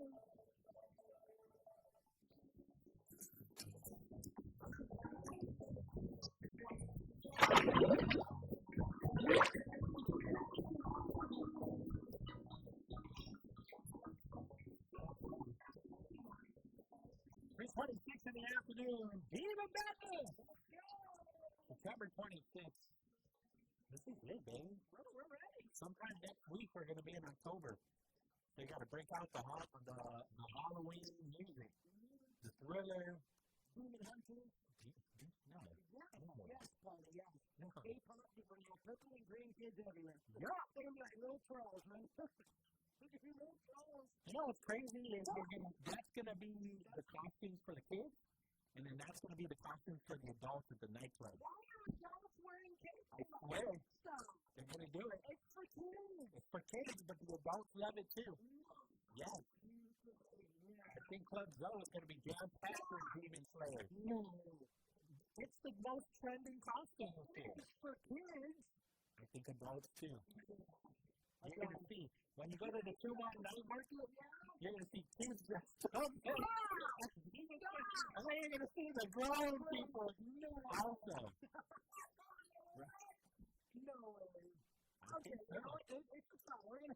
That's why they're so popular, right? Because the kids love them, and then the young adults love them. I haven't watched a single second of it. I haven't watched a single second. But I've heard that Golden song everywhere I go. The message behind the movie is quite clear. Okay. So I should watch it. It's a good message in the movie. I mean, aside from all the songs and all of that stuff, I think the message... What's the message? The message in the movie is no discrimination. Okay. I like that. I like that. For the kids, you know what I mean? And when you're sad, reach out to your friends. Because discrimination is learned. You learn that. Because as a toddler, when you show up to child care, right, when you show up to kindergarten, there's no discrimination, right? Yeah. Discrimination is learned. So we have to unlearn that. Yes. Understood. Where are we at? 428 in the afternoon. Okay, forget it. Bill 79, that was the first bill that they discussed this morning. It authorizes the governor to sell a small portion of government land in Harvard. This land was designated as a park area since 1948. The land would be sold to Kevin Siswico. Who's that? Kevin Siswico, the mayor of Harvard. I remember this bill when it came out. They were supposed to have a public hearing like 2 months ago or 3 months ago. And then finally, I guess it was canceled or postponed and then rescheduled to this morning. Oh, yeah. So here's the situation. We do. So here's the concern. The land would be sold to Kevin Siswico, the homeowner, whose property encroaches into this government lot because of setback rule issues. And so this bill would fix that problem so his home complies with setback requirements. What they're asking is that you sell him this land, which is no more than 3,600 square feet. So what is that? 3,000 square feet, that's like a basketball court. Yes. A little smaller than a basketball court. So it's not a lot of land, but I could build a home on it. I could build a small home on that.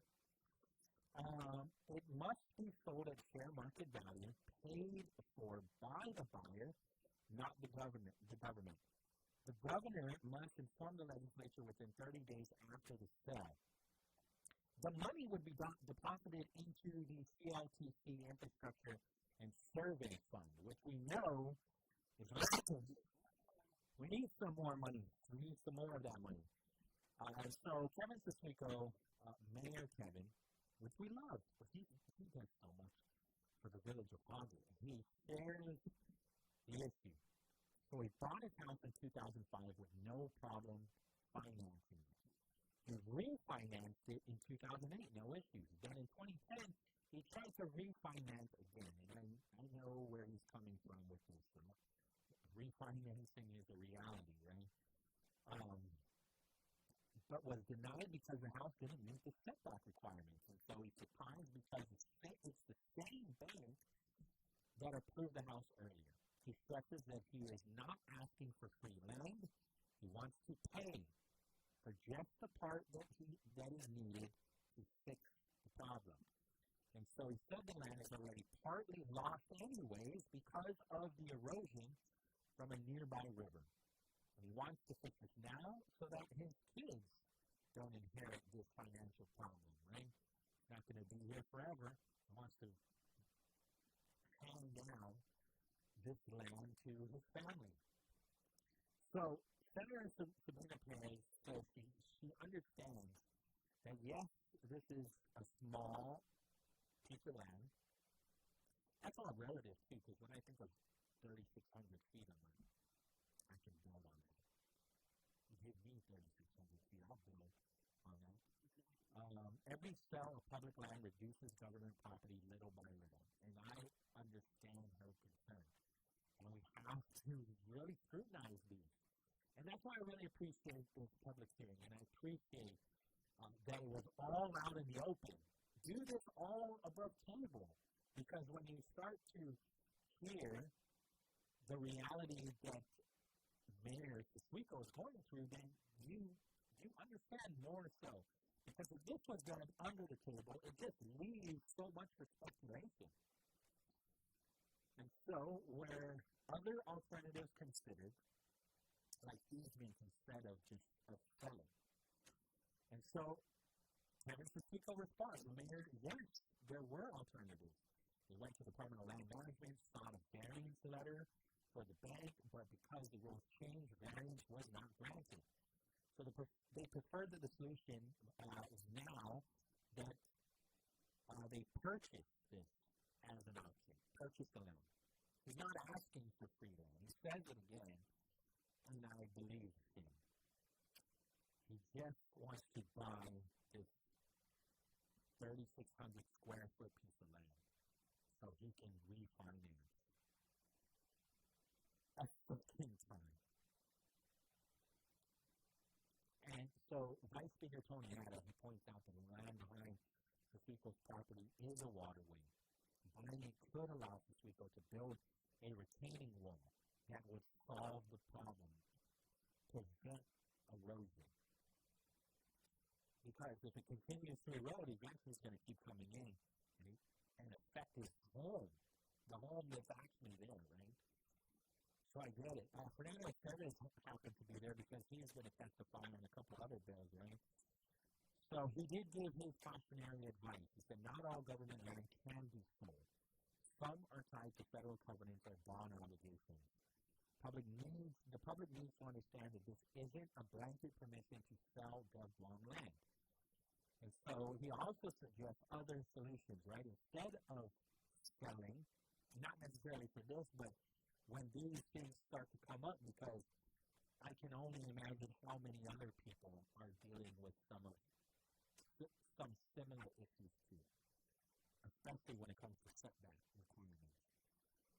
Instead of many sales, consider grandfathering homes built legally before the rule change, so they are still considered valid, even if not fully conforming. This would save time and resources since surveys take months or even years, and Guam lacks surveyors. Let me see here. And I think that's really the gist of it all, right? And so you can watch it in its entirety. It was the first bill that was heard this morning. Let me see here. The other bill, and this is where we're going to take a bunch of information from. We're going to start playing some audio files on Bill 176. Because I didn't quite understand this bill either when I read it. It's Senator Sabina Parris's bill, and also Vice Speaker Tony Adda. He is the co-sponsor. Oh no, not Bill 176. That's the last bill that they started talking about. Bill 20. I'm all confused because they went from 79 to 29 to 176. So Bill 29 is 2948? That's the one you want to start with? I think so.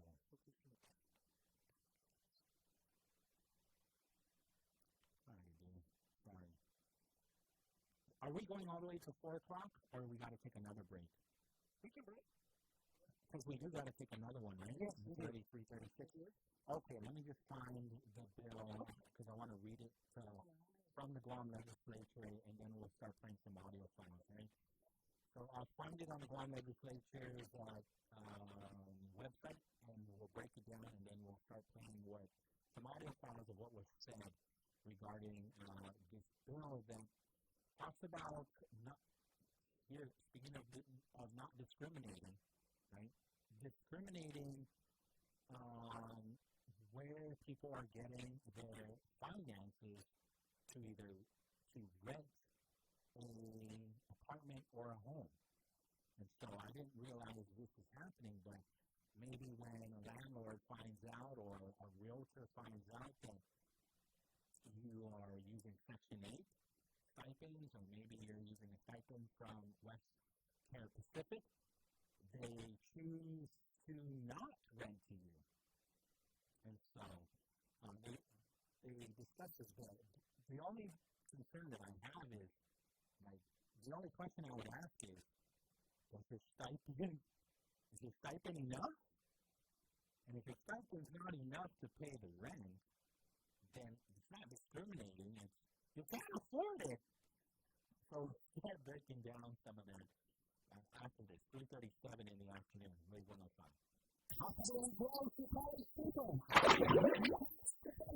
Every week for the last years, and so the first on Wave 105. From football to businesses, and it's basically online. We're breaking the game in estimated business owners and news. I want to send startups like Fargo, Microsoft, Microsoft, DCM, Stillwater, and Subway. Take a break from all of that trade and go to Brightside on Wave 105. Welcome to everyone, and Welcome back. This is the Brightside with Pauly and Suba. 3:38 in the afternoon. We're going to go ahead and hit the streets. It's a real deal traffic report being brought to you by Guam Auto Spot, where you can schedule a test drive by calling 478 Auto or check out our inventory. It's on our website at guamautоспot.com. We're going to keep around the southern end of the island. It looks like traffic is moving really nice and smooth along Route 4. No delays going along Route 4. Route 2 is also looking nice and smooth. Getting around Limits here, we don't have any delays there. Oregon is looking really smooth. Route 10 in Manila, that is going to change up just a little bit getting around the University of Guam this afternoon. Paragana outside of Antalon Middle School. We do have a little north and southbound there, as well as Wendy's in Paragana. Route 8, that's going to be Monroe to Maitu. For those of you getting around Mobile Gas Station in Maitu or Payless in Maitu, you will have some waiting time. The ICC Epic Street intersection is Roberts JFK intersection, and that's going to be around 2 minutes. So just a heads up on my side, guys. It is a Friday. Let's keep our eyes on the roads, not on the phones. There is no texting and driving on this place. Ensure that your seatbelts are fastened and have the keys are strapped safely in the proper booth seat and car seats. It's your real deal traffic report for the Brightside here on the Wave 105 FM, and it's all being brought to you by Guam Auto Spot and mobile gas stations.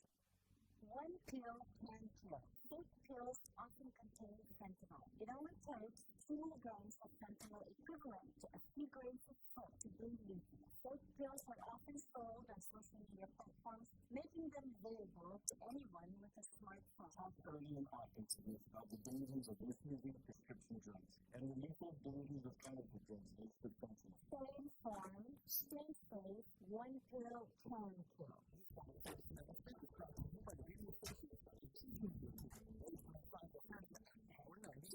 Every day, engage in a conversation with any different one of wrong with gender and misguided. We want to hear concern and comment. We know how we want to go on their time. January the 12th p.m. on Wave 105.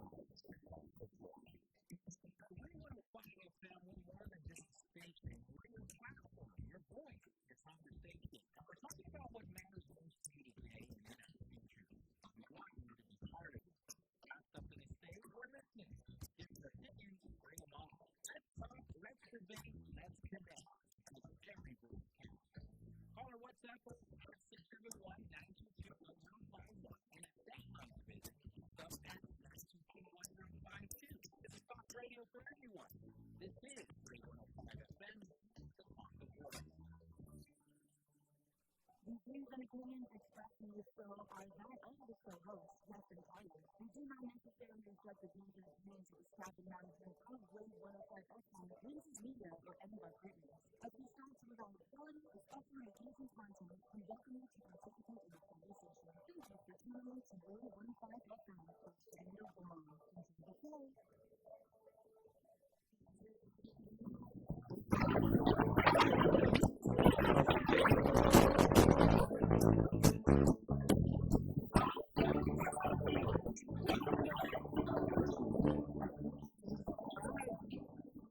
Welcome back. Is this getting out with your dad because you're yelling at mom? Is this a song about him?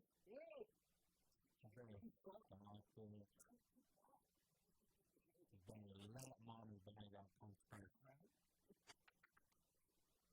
It's a sad song, though, right? Like, it is a sad song, right? Sounded like it was. All right, 3:42 in the afternoon, Wave 105.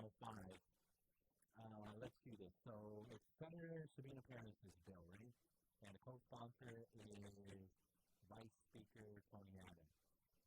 The bill aligns with states and countries or counties that already ban income-based discrimination. And so, when I heard that, I'm like, I gotta watch this because what is income-based discrimination? You either can afford to rent this home or you can't. I'm not lowering the rent so you can afford it. So when you read the bill, and even when I read the bill, I'm still trying to better understand this. And I appreciate WestCare Pacific and then also existed for coming in, too. Because they experience some of the challenges that people are facing. Oh, somebody sent us something about Japanese grass. Don't get Japanese grass unless you can do the yard every other day. Dude, I'm out there doing my grass like every other day. Every other day. I'm trying to. I'll be out there at least every 4 days. But I'm trying to because I piece it out. I don't cut all of it. So if you look, it looks like tic-tac-toe and it looks like what is it? What's the ice cream? What is it?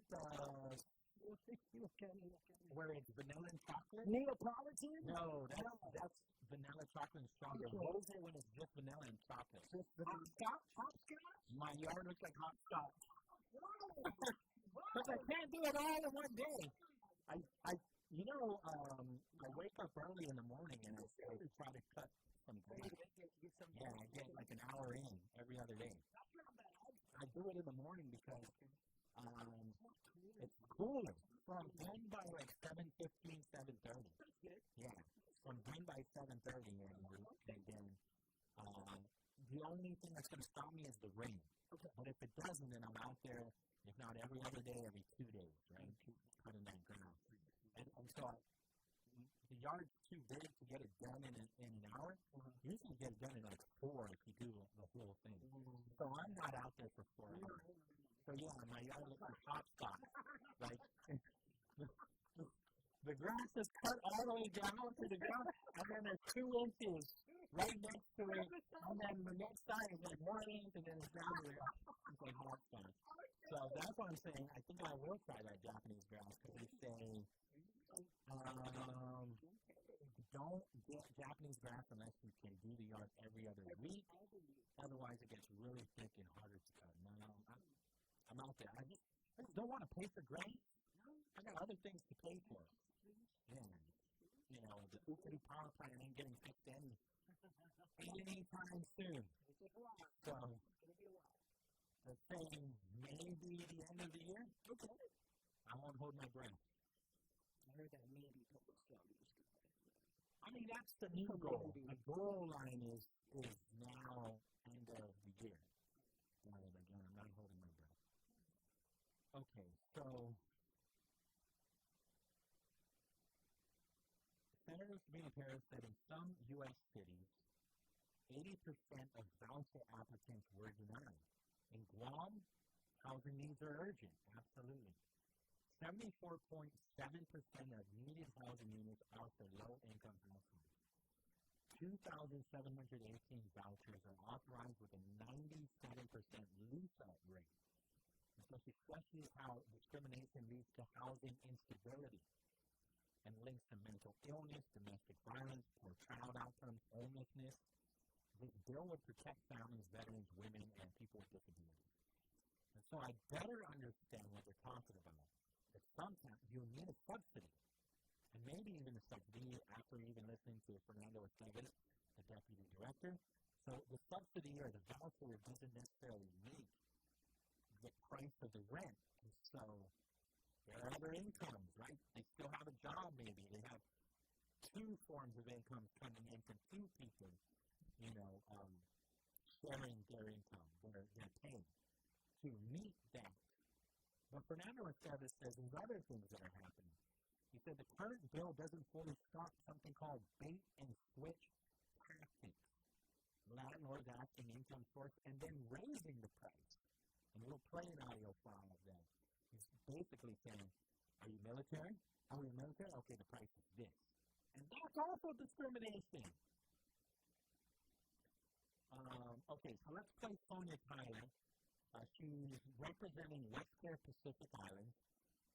This is an organization that works daily with homeless and at-risk families, veterans, and youth. And so she testified in favor of this bill. At Westcare Pacific Islands, we work daily with families, veterans, youth, and individuals who are experiencing or at risk of homelessness across Guam, the Northern Mariana Islands, and Peru. A recurring barrier that requires states is the challenge of securing safe and stable housing, even when they may have a means to pay rent. Too often, families are denied access to homes solely because their income comes from housing vouchers, veterans' benefits, disability payments, or other lawful sources outside of the traditional paycheck. This practice unfairly stigmatizes those who rely on vital safety and safety net programs, perpetuates cycles of homelessness, and undermines the very purpose of public assistance. Bill 29-38 is not just about fairness, it is about equity, dignity, and community stability. By prohibiting forms of income discrimination, Guam will expand access to housing for low-income families, veterans, and persons with disabilities. It will promote stability for children and youth who thrive when housing is insecure. Urban housing is secure.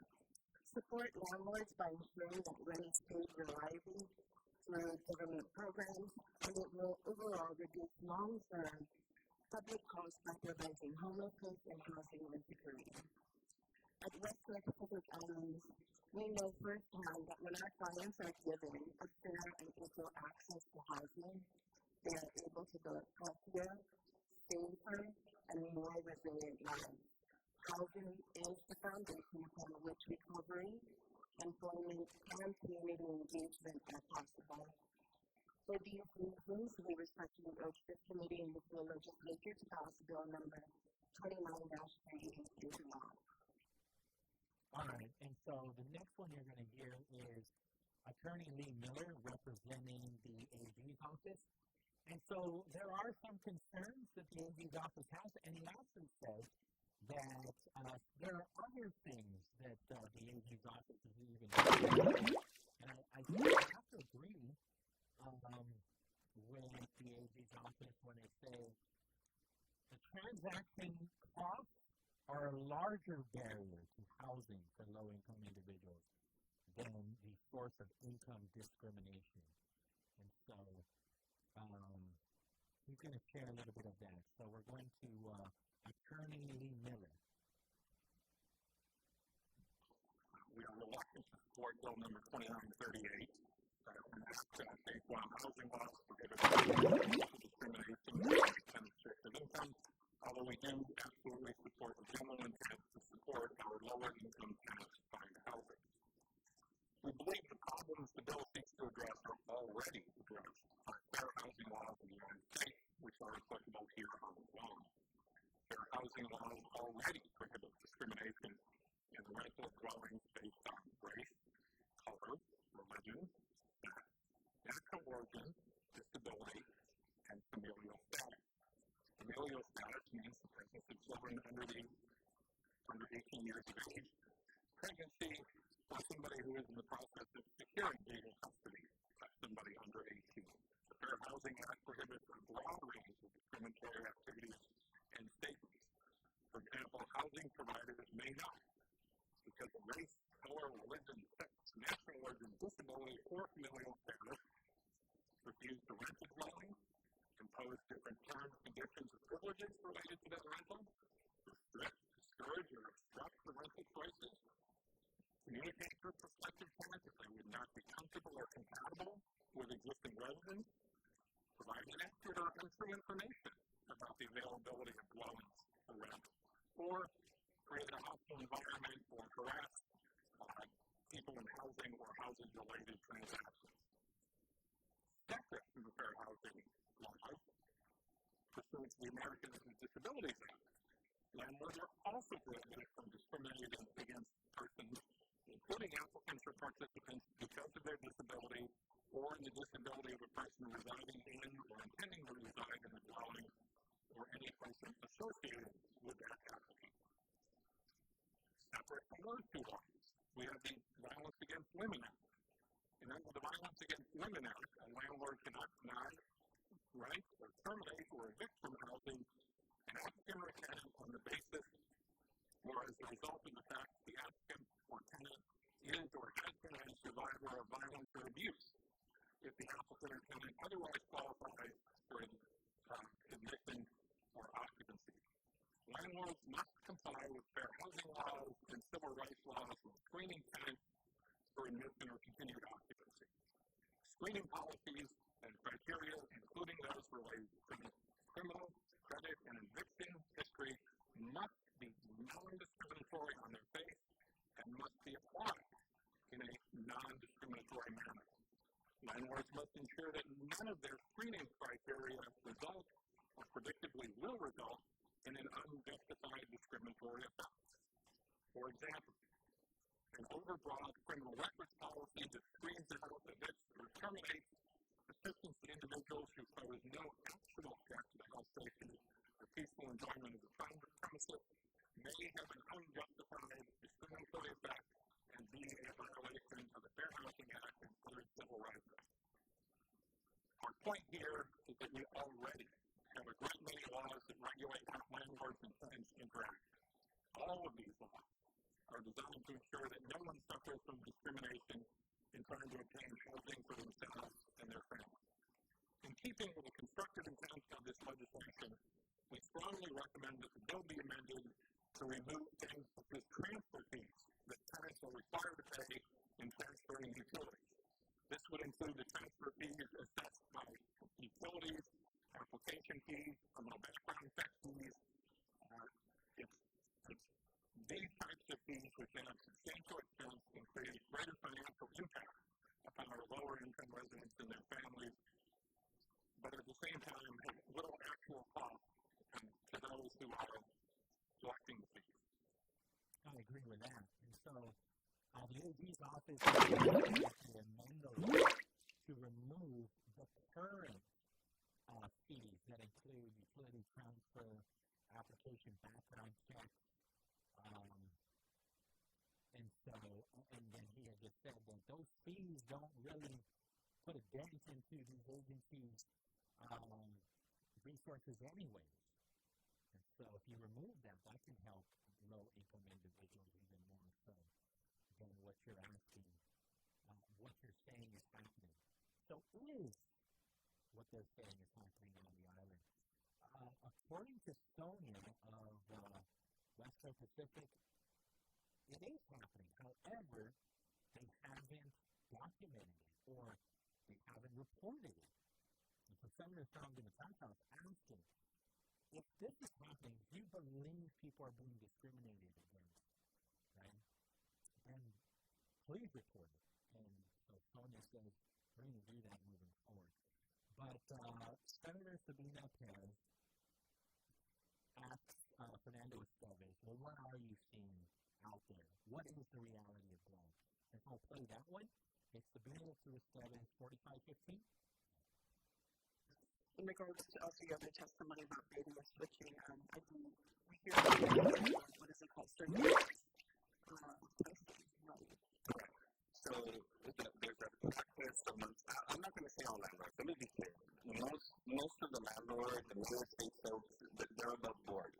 But there are definitely those who are artificially inflating the market. So somebody comes, oh, you're a voucher holder, and they'll try to, go up to the max and try to charge the max, even though the unit's not in great condition. Or they'll say, oh, you're military, and then they'll change their price. So you could find the same apartment unit in some of these housing projects or developments where they're getting charged different rents, and you're going to find out. And this has been reported to us for a couple of years now from the military housing office. And the issue that we have is this inflationary tactic is damaging to the housing market. And all we're asking is, like any other business, place the valuation on the product you're providing or service and just be upfront with it. And that's why we think consumer protection is a good method to approach it. All we're asking for is, hey, you think it's worth $1,400? Put it out there, and they're going to take it. But this kind of pulling them in, and then finding out how much they're able to pay or how much can be paid, and then trying to change the price to the max amount is very damaging, both to our program and the reports we've gotten that that makes it very difficult for service members. Again, because we are in a housing crisis, so they know there's not many units out there, so they're going to try to pray and use that almost like a kind of scarcity thing. makes sense? Yeah, thank you, Senator. I think that's common is growing, that problem is growing nationwide as well. So your suggestion is to add that to the prohibition section. Yeah. I think if there's a way to have the pricing up front or maybe put the prohibition on, I think one of the models we look at is putting the prohibition on asking where the income's coming from on the front end, right? So the way it would work is, here, you show them the unit, you offer them the price, right? And that becomes now the price that's being offered. After which, a landlord can be free to verify where the income's coming from, their ability to pay, but it shouldn't be before a price is offered. And that's what we're saying, is be upfront, be transparent, you be a good steward in the business community, be transparent with your price, but we're not advocating for the inability for a landlord or an owner to not be able to have some way to verify the potential tenant's ability to pay. We just don't want them to negotiate the price. It's just like our procurement law. You don't, in an RFP, you don't talk price because it can influence this decision, right? I mean, this is pretty common. And so that could influence the decision on the price, and we're just saying that shouldn't be a factor and it could be discriminatory. All right. The only thing that I would say is price fluctuates too. But renting a home, it depends on the market, right? So renting a home, I don't see it fluctuating as much. But I get what Fernando said is saying, man, is once they find out you're military or you have a doctor and girl, all of a sudden the price is a different price. And I agree with that part, that is discrimination. 4 o'clock on the dot. There's a couple more that I wanted to play, but we'll get to that later. We may or may not get to it, depending on the next 2 hours, because in the next hour, our friend from, let me see here, he was on this morning, but I want to have the conversation again, right? Cabras Marine Corporation is having a job fair tomorrow at Guam Premium Outlet. And here's an opportunity for so many people on the island. And so if you didn't hear the conversation or if you did not know about this job fair, then we're going to be talking about it in just a few minutes with Mr. Bigler. And then it's happening tomorrow from 10 a.m. to 2 p.m. at the Guam Premium Outlet. And so that's what we got. And then there's a couple other things that we'll touch on before we get out of here. Senator Celine Babauta, right? Yes. We're going to try to talk to her in the 5 o'clock hour, yeah. She's a senator in the CNMI. So we've got that conversation at 5 p.m. to look forward to as well. K2M FM in Denver, Guam.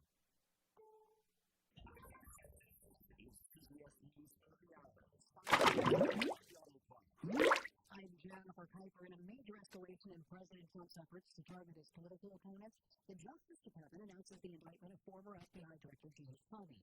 In a video statement, Pauly says, "Bring it on." Is built through the Department of Justice, not only very confidence in the federal judicial system, and justice. So let's have a try. CBS's Scott McFarland reports the charges stem from testimony given 5 years ago. At a congressional hearing in which James Comey testified and was asked questions about the investigation of alleged Russian interference in the 2016 election. According to the charging documents, the defense are alleging he made a false statement to Congress, count 1, and therefore obstructed Congress, count 2, when it's like something about a leaking of information to the media that came from the investigation. President Trump celebrates the indictment in a social media post, calling the former FBI director one of the worst human beings this country has ever been exposed to. Comey's arraignment is October 9th in Alexandria, Virginia. Human remains found in a remote wooded area near Leavenworth in Washington State have been identified. Chelan County Sheriff Mike Morris. We have received our DNA results back from the Washington State Police Crime Lab. From the items that we recovered last week, that due to clothing, and also the human remains. We are going to state those remains returned out as apparently an act of Travis Decker. Decker was suspected of killing his 3 young daughters during a custody visit. Their bodies found in a local campground on June 2nd. Investigators say they are sure of the motive behind a deadly shooting at an ICE facility in Dallas yesterday. It killed 1 detainee and injured 2 others. CBS's Omar Villafranca in Dallas. The FBI says 29-year-old Joffrey Young knocked out Wednesday morning's ambush on a Dallas ICE facility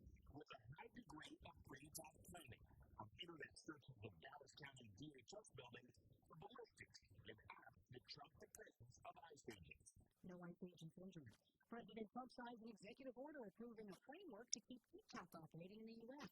The deal will hand control of TikTok's U.S. operations, along with a copy of the algorithm, to a new joint venture. CBS's Kelly O'Grady. Planning of this will have bipartisan support, so I would expect a lot of members of Congress to have a lot of pushback there. But generally, this extends that ban deadline by about 120 days to get this deal done. CBS's Willie James Inman looks at the White House's position as a potential government shutdown there. The White House is signaling that they will potentially move to lay off thousands of government employees in response to a government shutdown, which could happen in the coming days. Stocks fell on Wall Street. This is CBS News. Think O'Reilly Auto Parts for all your car care needs. Get the parts and service you need fast from the professional parts people at O'Reilly Auto Parts. Are you 40 years old in great health and want life insurance coverage with no exam and instant coverage options? Big Blue can do that. Are you 50 to 60 with health issues and still want life insurance coverage with no exam needed? Big Blue can do that. Are you on meds for anxiety, sleep apnea, diabetes, or other health glitches and just want the best rate possible without a lot of hassles? Big Blue can do that. To find the most affordable term life coverage options for you, all you need to do is call Big Blue at 800-230-2777.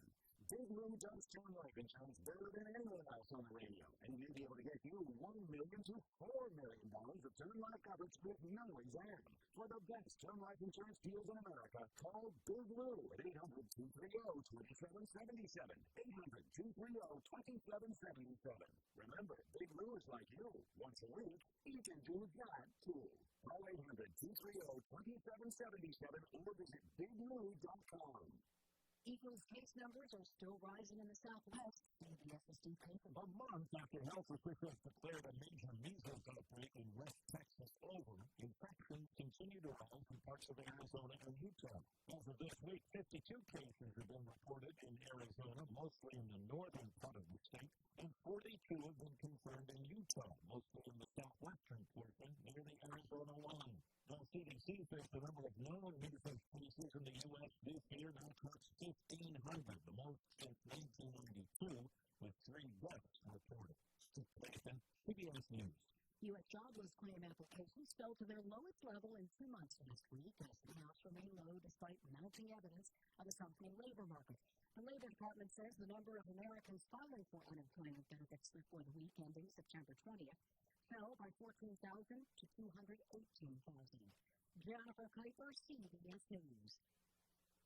Political side impact almost every aspect of our lives on the world. What it means to actually improve our quality of life. One time a day, what we can send and one way,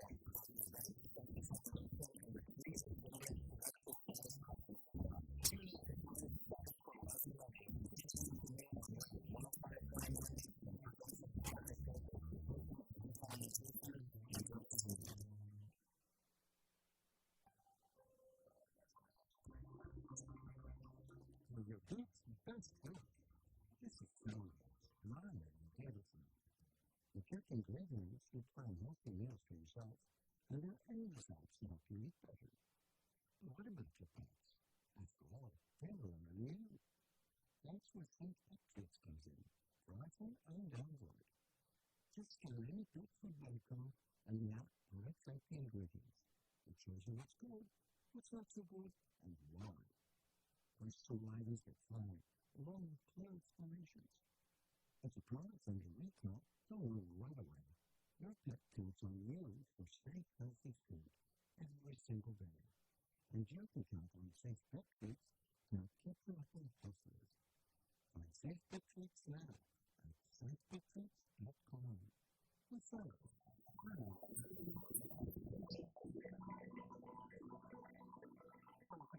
Good afternoon. You are tuned in to the Wave 105 FM. This is the Brightside with Pauly Suba, being brought to you by Tilly's Grill and Bar at Tilly's. More life, great food, and memories happen here. The Code School of Bomb. Learn code and lead the island's first coding boot camp. Your future in tech begins with us at Code School of Bomb. GTA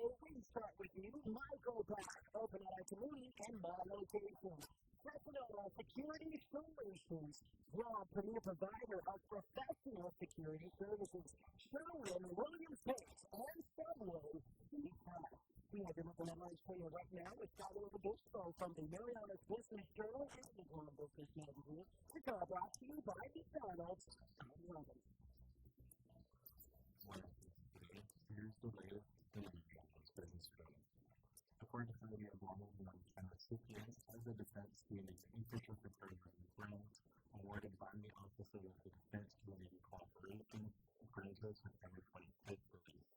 The department received a $4.8 million federal grant to undertake a $6.9 million project to execute near-term structural and safety upgrades to stabilize the fields, extend operational life, and maintain critical functionality.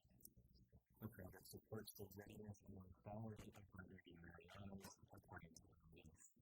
The warning for Power Authority announced yesterday that a full feature for online payments has been temporarily disabled to a report of a high number of fraudulent credit card use on GTA payment sites.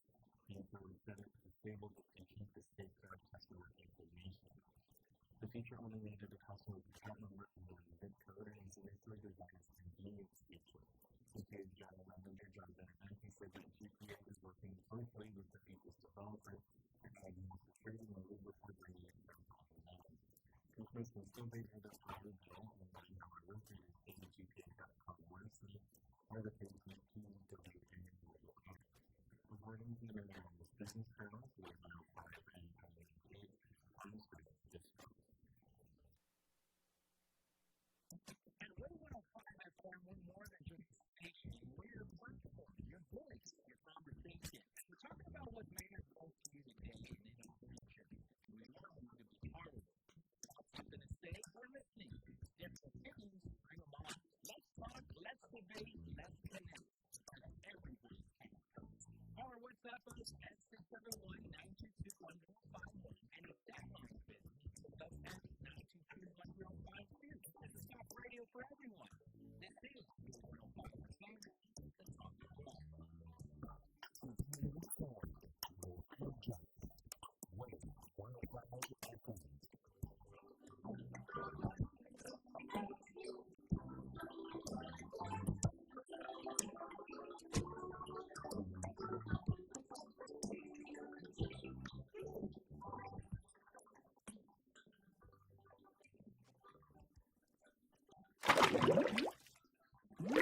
All right, welcome back. The Brightside here on Wave 105. Okay, so we were discussing public hearing was a couple bills, right? So we already talked about Bill 79.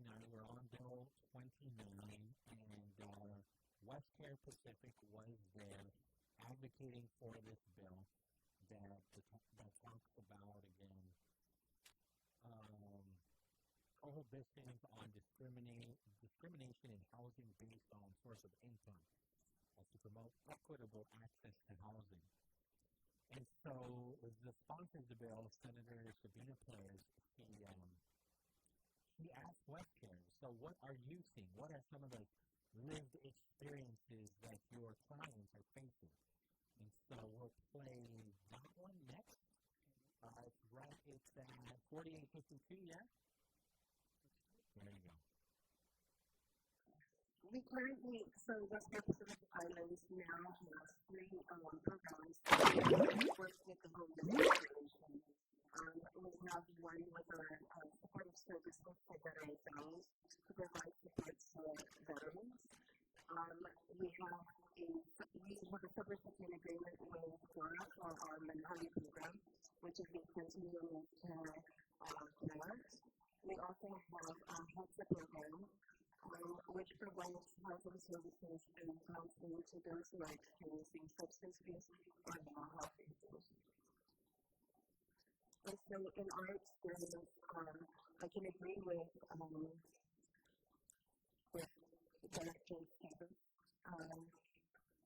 that we have, when we're seeking housing for our clients, there's questions that come up because we assist our families in finding housing. They usually ask able to pay instead of providing a set amount for the monthly rent. And so that's one of the issues that I was not in agreement because we have not had experience as well. We have also had in submitting some applications, refusal to work with programs, refusal to provide housing because of their source of income after our supports have ended aren't enough to sustain housing. And so that's some of the discrimination we're talking about. All right, there you go. So, Senator Sandra McAlpine, he asked me, what are the numbers of reported cases to the AG or to GUA, right? And so, here's that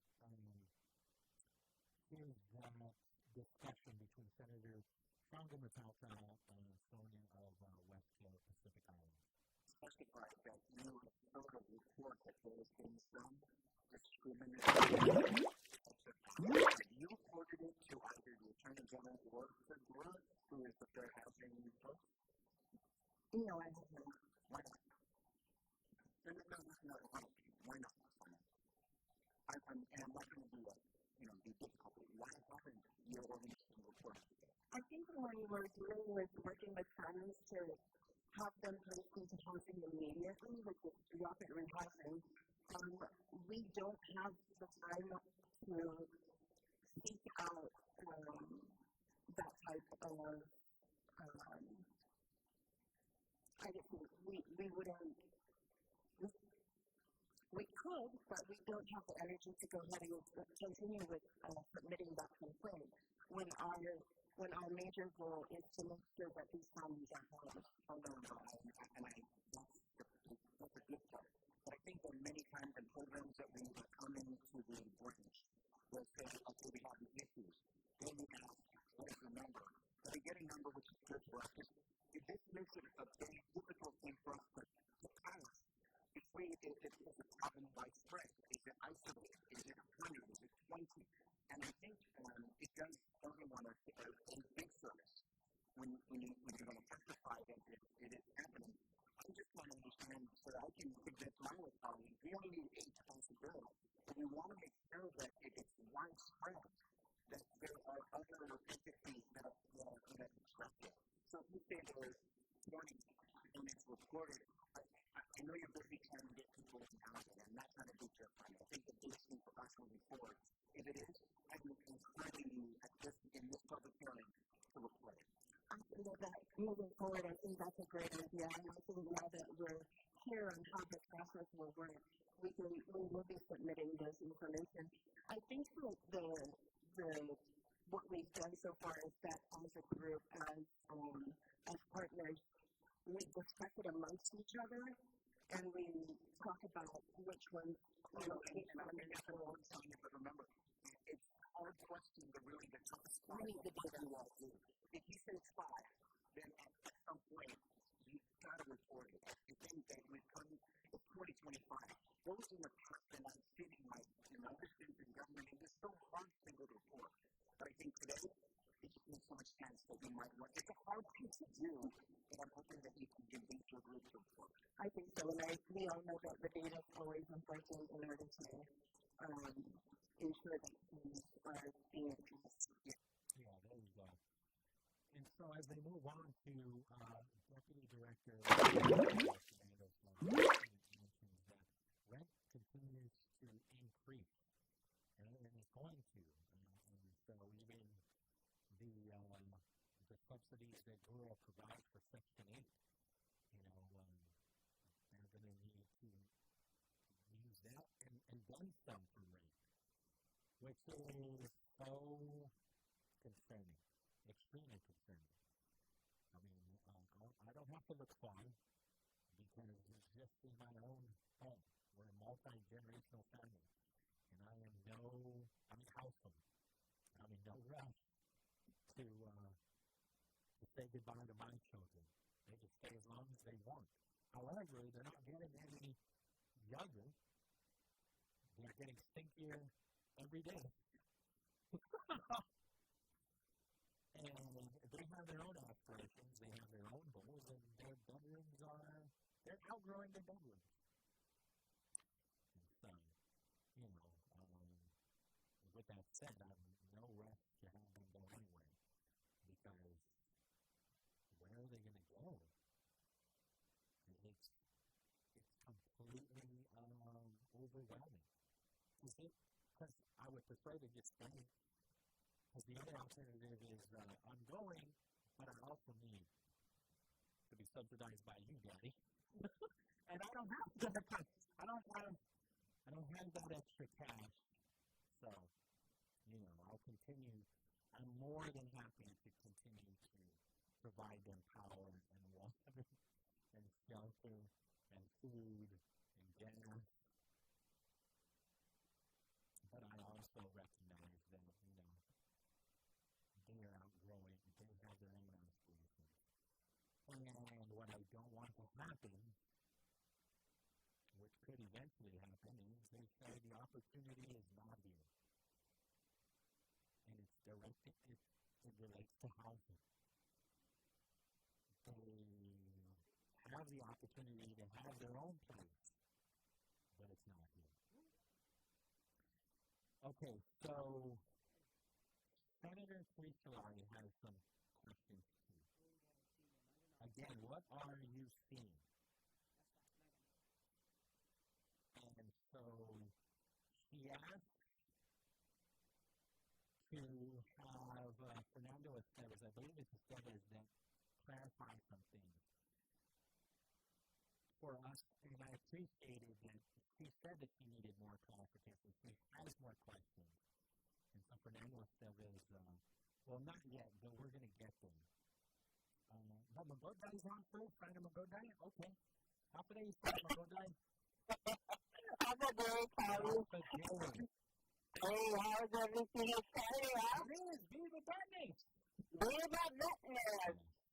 Anyway, the reason I'm calling is because I know they mentioned about housing facilities or, for homeless people and like under GUA program. But what about the Manamco that lives in the government housing, like government housing like Suba or Furniture or, Wistic housing or whatever, and they still own the home, because, I do not know where to go where I can help someone to apply for like a rehab program for the senior citizens. Because, for the safety reason of their home, the doors are not operable where, sometimes it's hard to close. Water lines are not properly, they need fixing and those. Also, they have to have a fence or something where they can have all this Manamco to live in a better environment rather than being unsafe. Well, they tried to do something down in Tumon, like build a tower or something, but there was pushback. Because the families down there at Gumatran Kiladot, right? They're like, no, we want the way the plan is set up, those homes are set up. We love that opportunity. We love living down in Tumon in that open air and open space. And I get it. However, there's only so many Manamco that can live there. Yeah. There's not enough. There's not enough homes down there for more, right? And so you're waiting to get in there, right? There's a waiting list, I think, to get to live. Now, what I'm saying, Pauly, is the person that's living is in government housing. Like, let's say you buy GUA housing, right? Okay. And they have this, depending on the age of whoever bought the house. So the house is not retrofitted, then?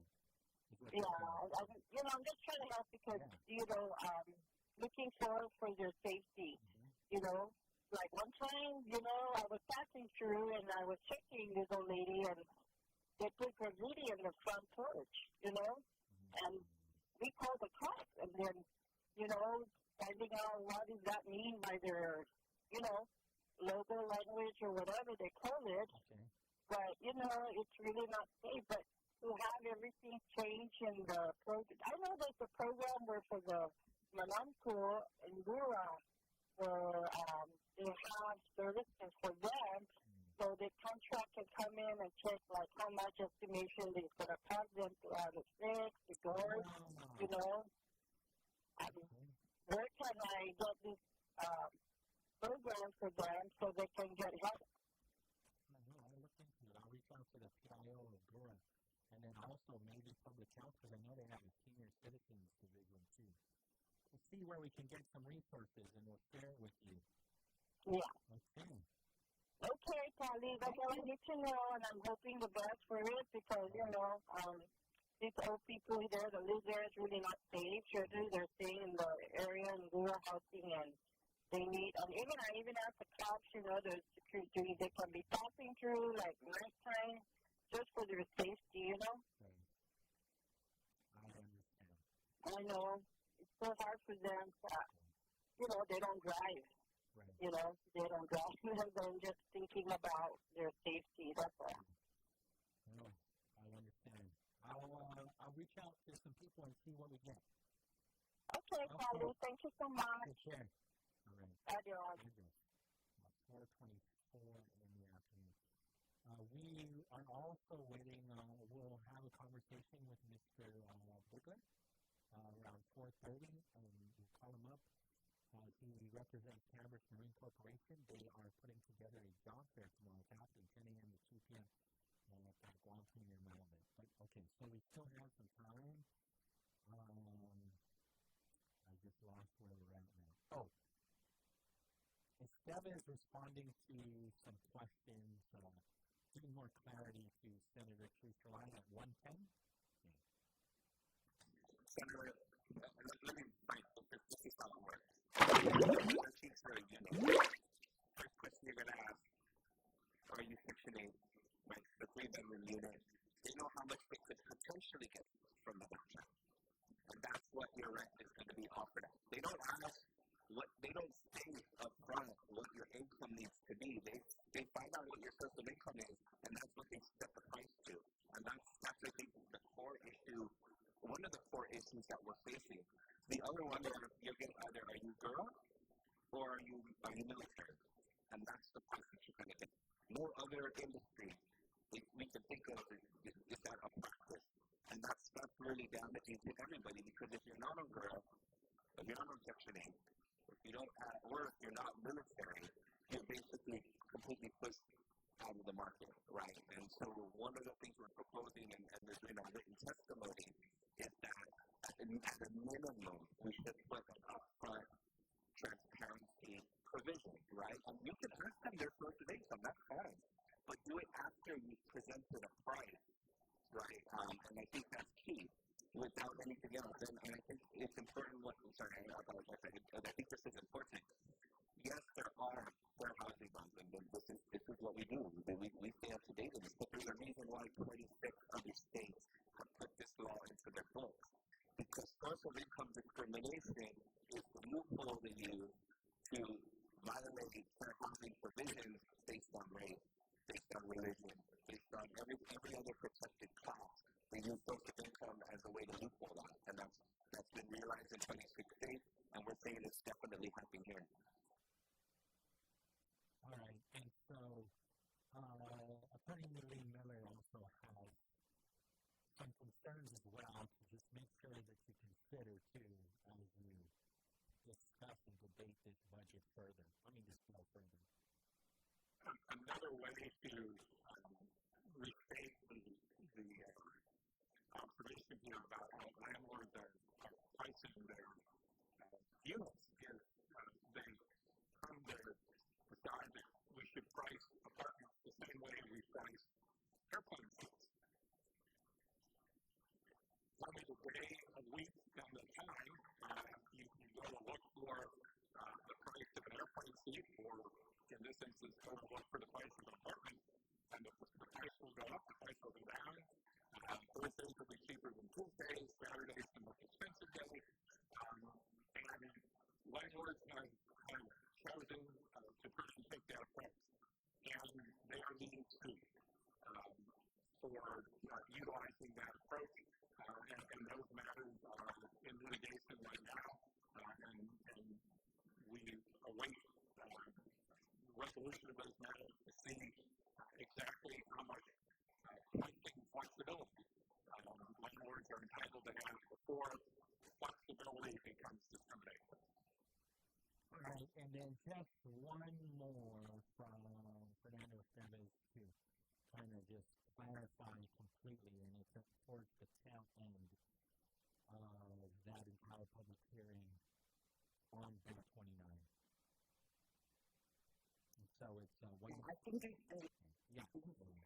I might see how questions just trying to get my head around what the actual discrimination that is happening on Guam versus this case of down fluctuation in that essentially. That's really true. We're careful about that. I think it's important. I completely understand. It is a big thing to say, hey, landlords, you have to take these people regardless of their source of income or anywhere close to that. We recognize that. We recognize that's a huge step. And, while we support the intent, we're just saying that at minimum, let's, to Senator Kumatal's point, let's do something to adjust at least kind of the practice of it and have it a little bit regulated, packet. And maybe we have to come back and say, okay, you cannot discriminate, you have to take them, or we may never need to go that far. But something does need to be done because the practice is happening. And we're just asking, and that's why I think we're leading that, this seems more like a consumer protection. Right? Although it is kind of a roundabout way to do a fair house, to violate the Fair Housing Act, in many ways, we're just asking kind of for an equal playing field in the market, especially if we want to try to start stabilizing, right, for the common consumer, regardless of where their source of income comes from. So I think it kind of fits both ends, but we're not necessarily proposing or in full support of kind of the nuclear option, right? To your point, Guam right now does a very good job. Burr does a good job of leasing out. So I can't sit here objectively and say that we absolutely need this. That kind of extreme measure of forcing landowners and landlords to take them are generally in the jurisdictions where they have like a 70% leasing rate or 75% leasing rate. And so I think I want to kind of make that distinction of what we're supporting and why Guam is kind of different in what's happening in other 26. We do face a problem, but not necessarily the kind of same problem they're having in those jurisdictions. Similar, but not the same, if that makes sense. There you go. So, it makes sense, guys? Yeah? I'm learning. Does it make sense? Bill is not advocating that you must accept the vouchers, right? However, we take immediate steps, regulate pricing, transparency, track the problem, then reassess later if stronger measures are needed. And so, obviously, we have to track this stuff. We have to monitor this all because, again, the goal is attainable housing. Not everybody can attain housing. And I'm not even talking about the poorest of the poor. I'm talking about middle class cannot attain housing. 4:32 in the afternoon. Do you mind calling Mr. Bickler now? Okay. Yeah, we'll call him. I'll stall. Until we get him on the line. He's waiting for us. Yeah. And so Senator Sabina Perez, again, to kind of just round this off, and you feel free to call. We don't need to play any more audio files. I think we kind of get a basic understanding of it. To clarify, the bill allows standard screening, like credit checks, as long as it's applied to everyone. The bill doesn't force landlords to rent to someone who can't afford it. It forbids discrimination based on lawful income source, including vouchers. And so she reiterates the purpose. She wants the bill aims for equal access for families, veterans, people with disabilities, and others who rely on assistance. And it's just a step toward a more just, inclusive rental market.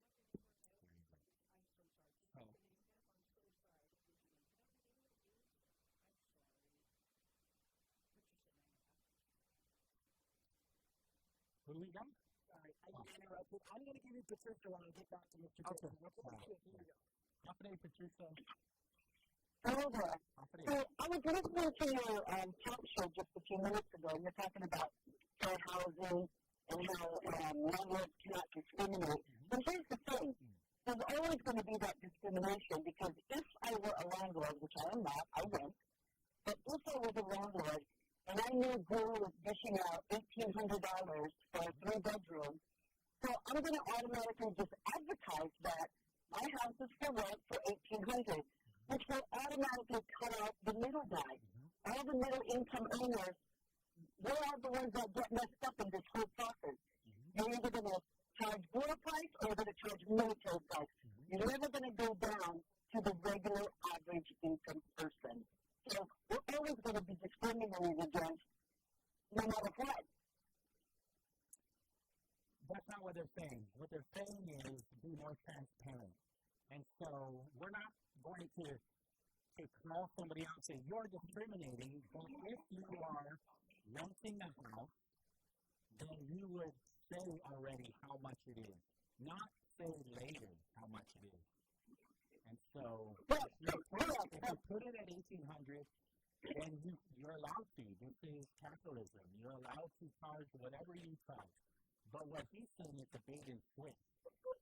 Because all we're talking about is a public hearing that happened, right? And so I'm just playing audio files from what was said at a public hearing. And so what Mr. Fernando Esteves is saying is there's a bait and switch where they're not necessarily being transparent with you at the rent, and then when they find out that you are sectioning, then all of a sudden it's $1,800. Or if you're military, then all of a sudden it's $2,400. That is full on. We caught you. You have been caught discriminating against. And they now want to put in the regulations to enforce to make sure that that does not happen. But anybody can charge whatever they want. And is it right? And do we see exactly what you're saying, that it is pushing out people that are not Section 8 and not military? Absolutely. But there's no law that stops that from happening. And that's not the law that they're trying to do.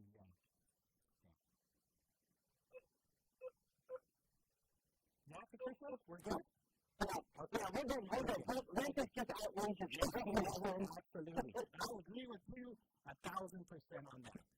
And the goal is, and so these conversations need to keep happening, right? The goal is that it's not even affordable housing anymore. It's attainable housing. Can we get attainable housing? And I agree with you. It is not attainable for the middle class. 100%. Thanks, Patricia. All right, thank you. Thank you. Have a good day. You too. Okay.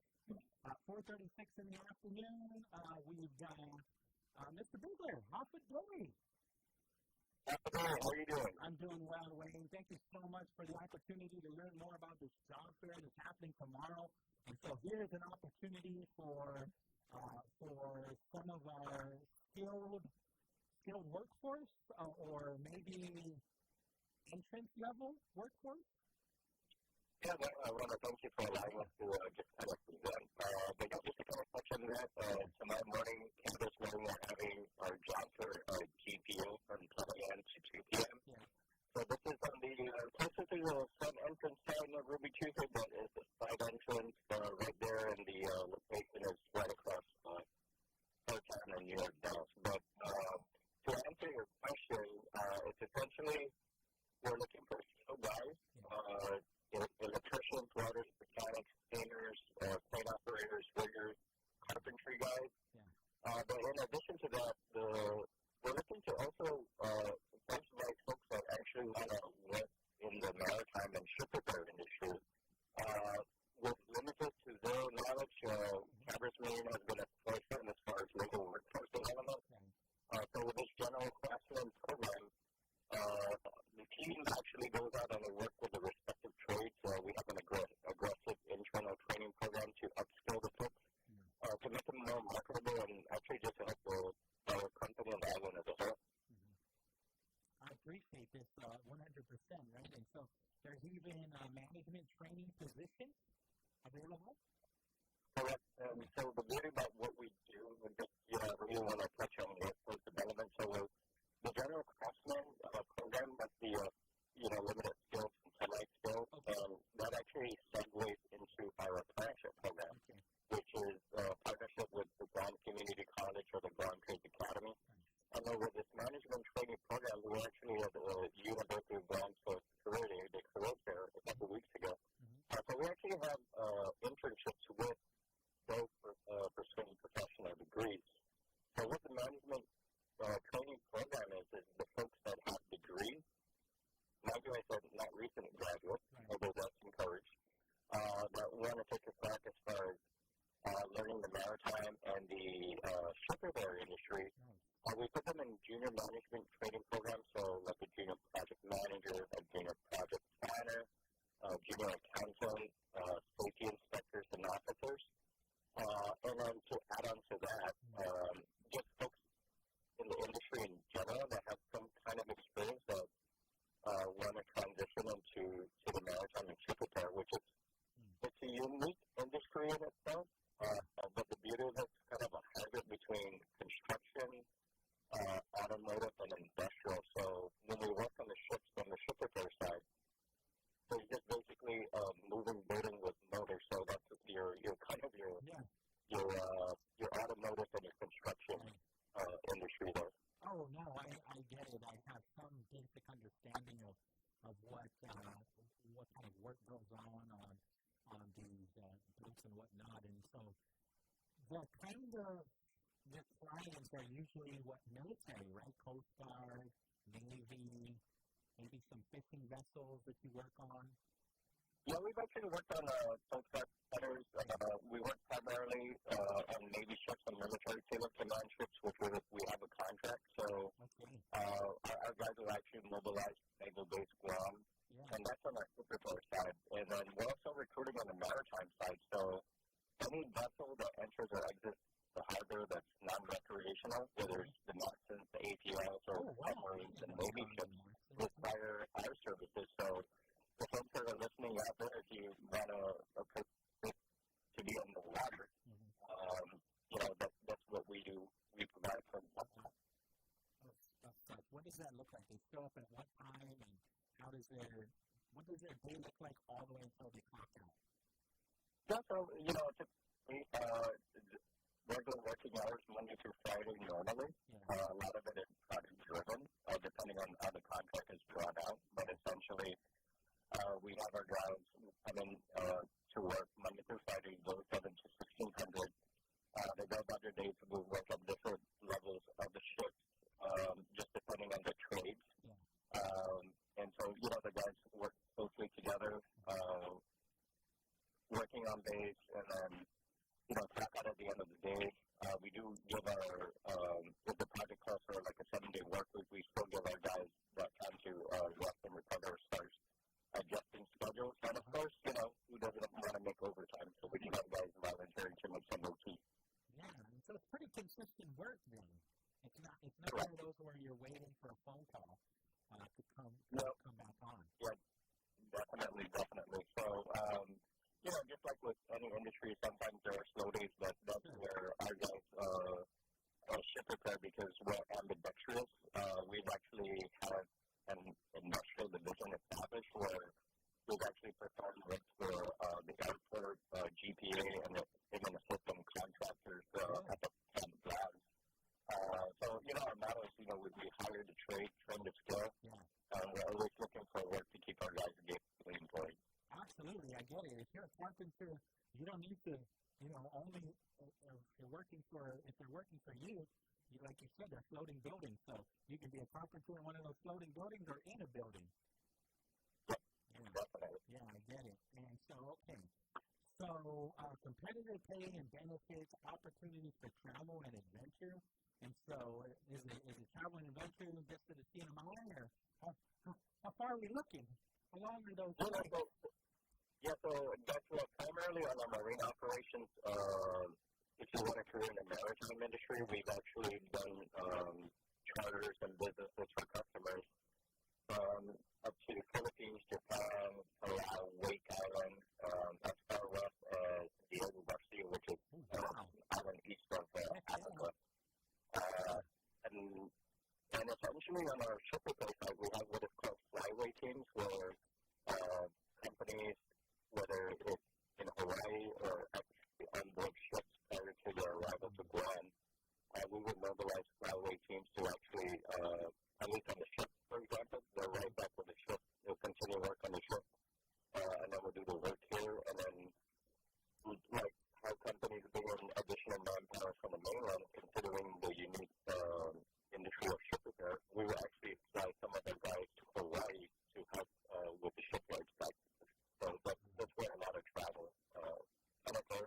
And yes, we do frequently go to Saipan and Panama. Nice. Okay.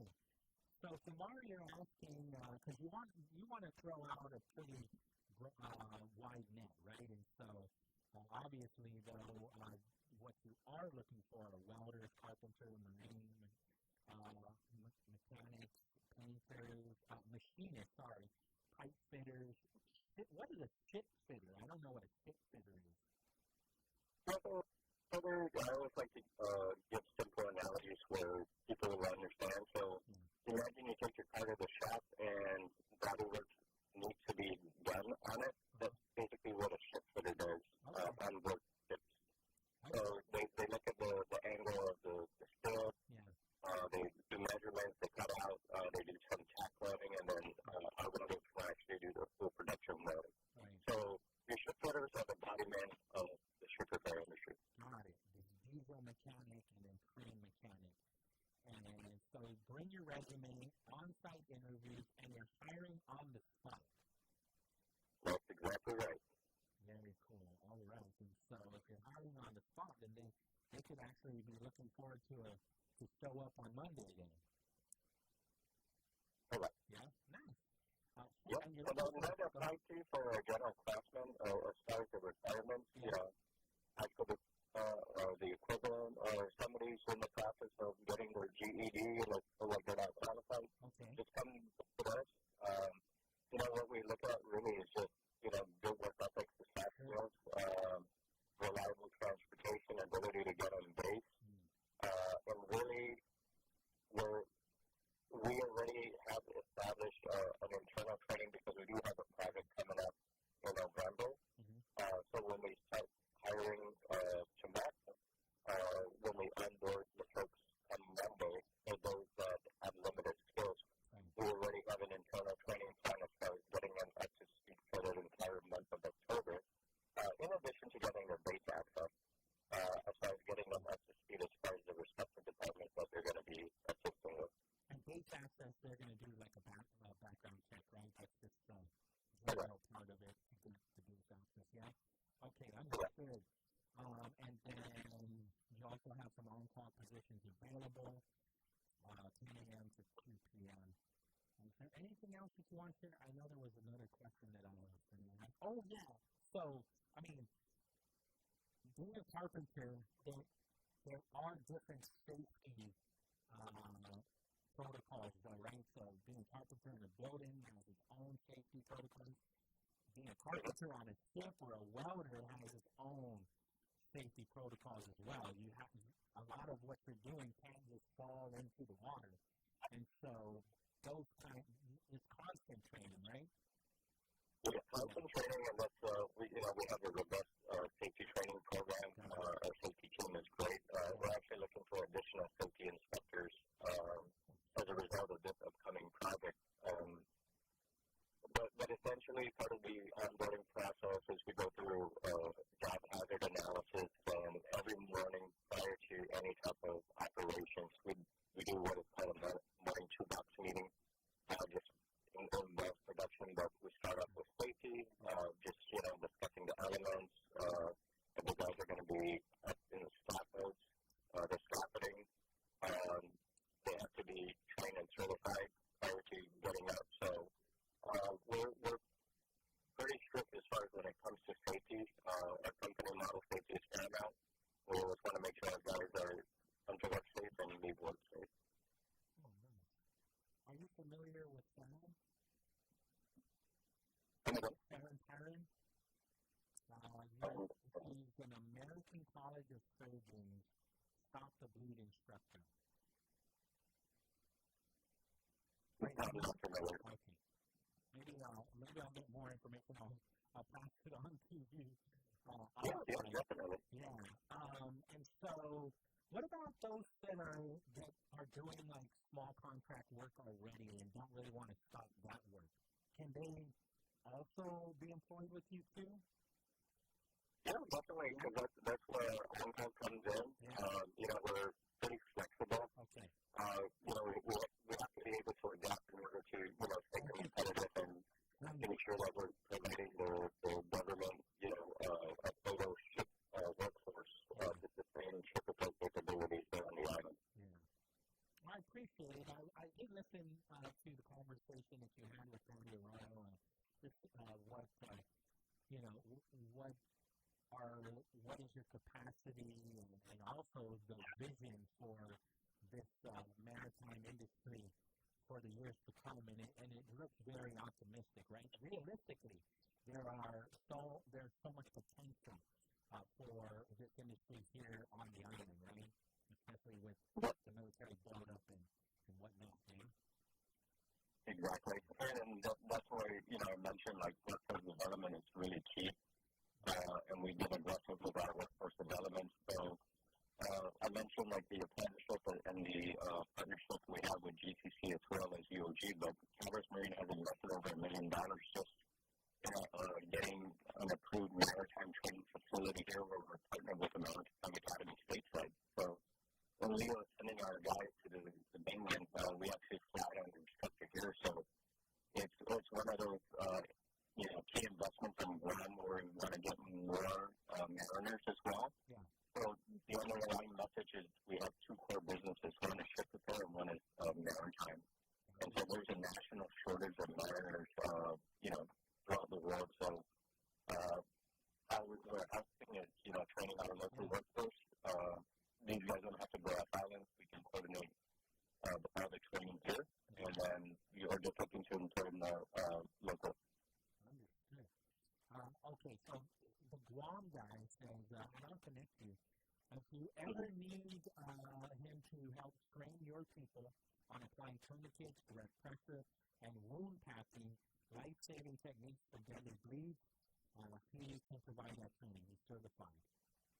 Oh, we will welcome that. Awesome. All right, I'll connect you then. I appreciate this. Thank you so much, Mr. Bigler, and good luck tomorrow on the job fair. 10 to 2. Yeah, thanks. I didn't get a chance, but I want to give a shout out to Conservation Design Service and the rest of the GPO team. Yeah. This is I believe our fourth job fair at GPO, and it's been a huge success, and they've been very accommodating to us, and want to make sure I recognize them. But looking forward to seeing everybody tomorrow. They have time, and then go from there. There you go. And so, don't worry if you don't know how to swim. That's not a requirement, right? You have life jacket. There you go. You have the transportation device. Yeah. Okay. Got it. All right. Take care, sir. Appreciate it. All right, thanks, Pauly. Really appreciate your time. Thank you. I'm going to send you a number for the possible training. Yeah. I'll send it offline. Okay. Okay. Thanks again. All right. 4:52 in the afternoon. Again, let me just share with you why join Maritime. We've got competitive pay and benefits, opportunities for travel and adventure, career growth, and global industry. Be part of Guam's critical maritime operations. And so it's 10 to 2 Guam Premium Outlets over by Hairtown. And so while you wait to be called, right, if you sign up at 10 and you see the long list of names and they call you, all you have to do is go get a haircut or get your nails done. And then by the time they're ready, you can head on over to get interviewed. Bring your resume. Be prepared to they're willing to hire you on the spot. And so I imagine there'll be, a little bit of administrative time. Obviously, if you don't already have base access, I would say if you already have base access, that's a plus, right? And so you need to be able to get on base. And we're looking for welders, carpenters, maritime machinists. I looked at that word, I'm like, did they is it a typo? Did they mean mechanic? No, machine. They spelled it correctly. Painter, pipe fitter, ship fitter. Now I know what a ship fitter is. Diesel mechanic, train mechanic, and then on the management training position, project management, project planning and estimating, contracting, safety, finance, and human resources. Bring that resume. If you want more information, I would just say go, 477-1818. If you still want more information, 477-1818. But yeah, just go, 10 a.m. to 2 over at GPO. And then you'll still, let me see here, let me just make sure they're not conflicting. They very well could be. Tomorrow at another camping center is the final day, well, it's the finale for National Preparedness Month. We were talking about that earlier, right? Tsunami McKenna is going to be there. You've never met Tsunami McKenna? No, and now I feel like my nieces are going to drive me. Oh, you got to send them there. Let me send you something. I haven't even listened to this. Okay. I just got sent over from the governor's office. Okay. I have no idea. As long as Christopoulos and Augustine doesn't say any bad words, I think we're going to be okay. Can you play that? This will take us to the CBS News. All right, Chris, are we going to try to? Yeah. We're going to for testing. Let me get it to the background. This is a children update.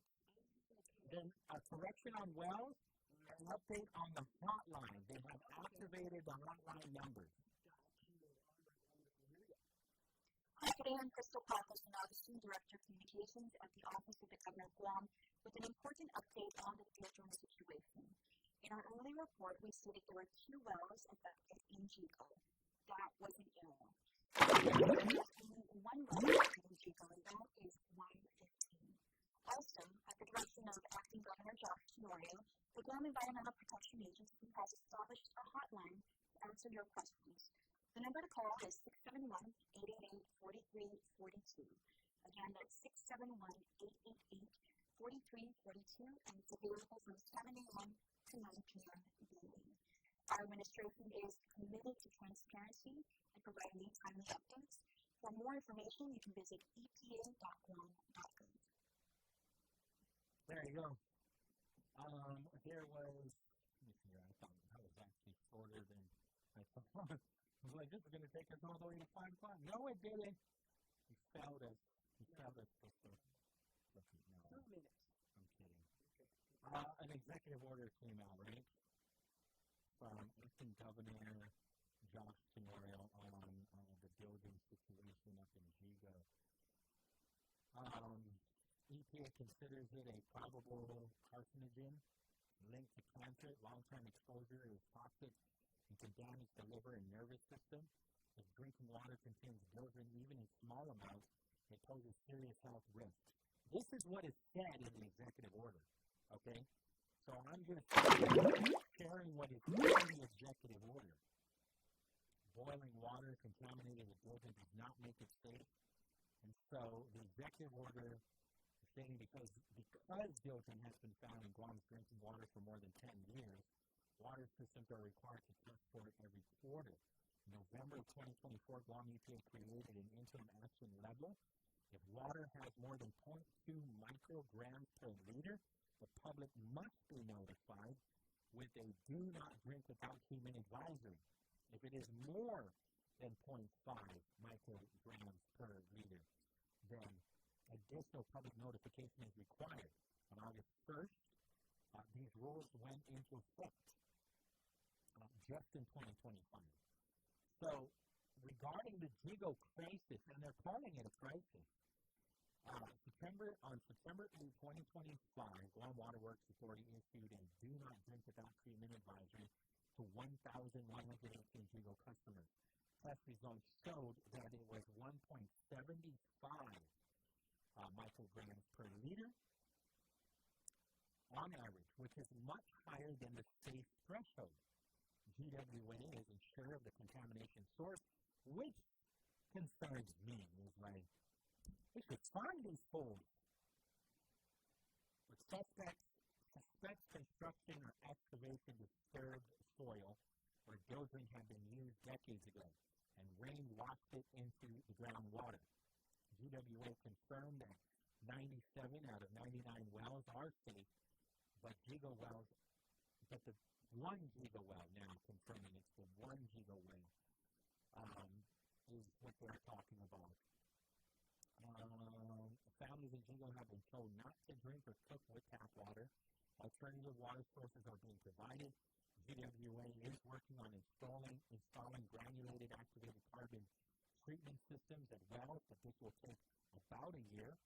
And so funding has been approved for the point of entry, point of use filters, home water treatment systems. They're also declaring the emergency to speed up the procurement to buy and install the filters and treatment systems to ensure families get safe water now, not just in the future, because the situation poses a serious threat to public health and safety. And so the acting governor has officially recognized the Giga building contamination as a public health emergency and grants emergency powers under Guam law. Allows new spending of up to $250,000 to buy supplies, filters, bottled water, and other means. GWA will take charge of procurement and emergency response for 90 days. GWA must keep records of all emergency spending for review by the governor, legislature, and public auditor. So the emergency measures now provide safe water to Giga families, speed up treatment at the well, and then stronger monitoring. They'll test contaminated wells every month, and then better communication. They will create a hotline and similar system for residents to call with questions and get reliable information. So if I get even more information, I will share that with you between now and 6 p.m. We're going to be reaching out to the senator, right? Senator Celine Babasa, of the CNMI, and we'll have a conversation with her. The economy is not doing well in the CNMI. The executive branch is looking to temporarily reduce pay for the executive branch. And so we'll talk to the senator. It looks like she will match in her pay as well. She will, whatever percentage of reduction in pay, she's going to do the same. So that's what she has said on the record. All right, we'll take the break. KGUM FM in Bonneville.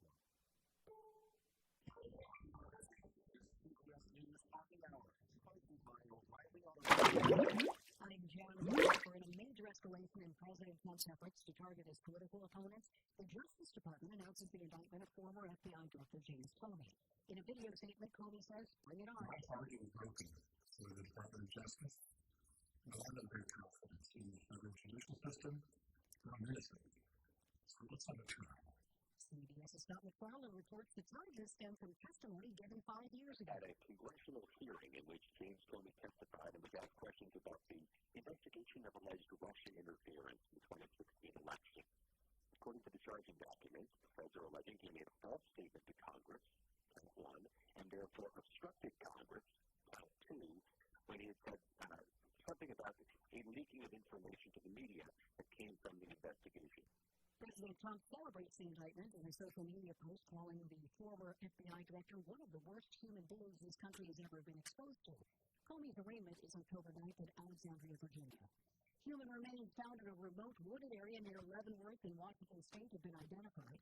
Chelan County Sheriff Mike Morrison. We have received our DNA results back from Washington State Police Crime Lab from the items that were recovered last week that used clothing and also given the names.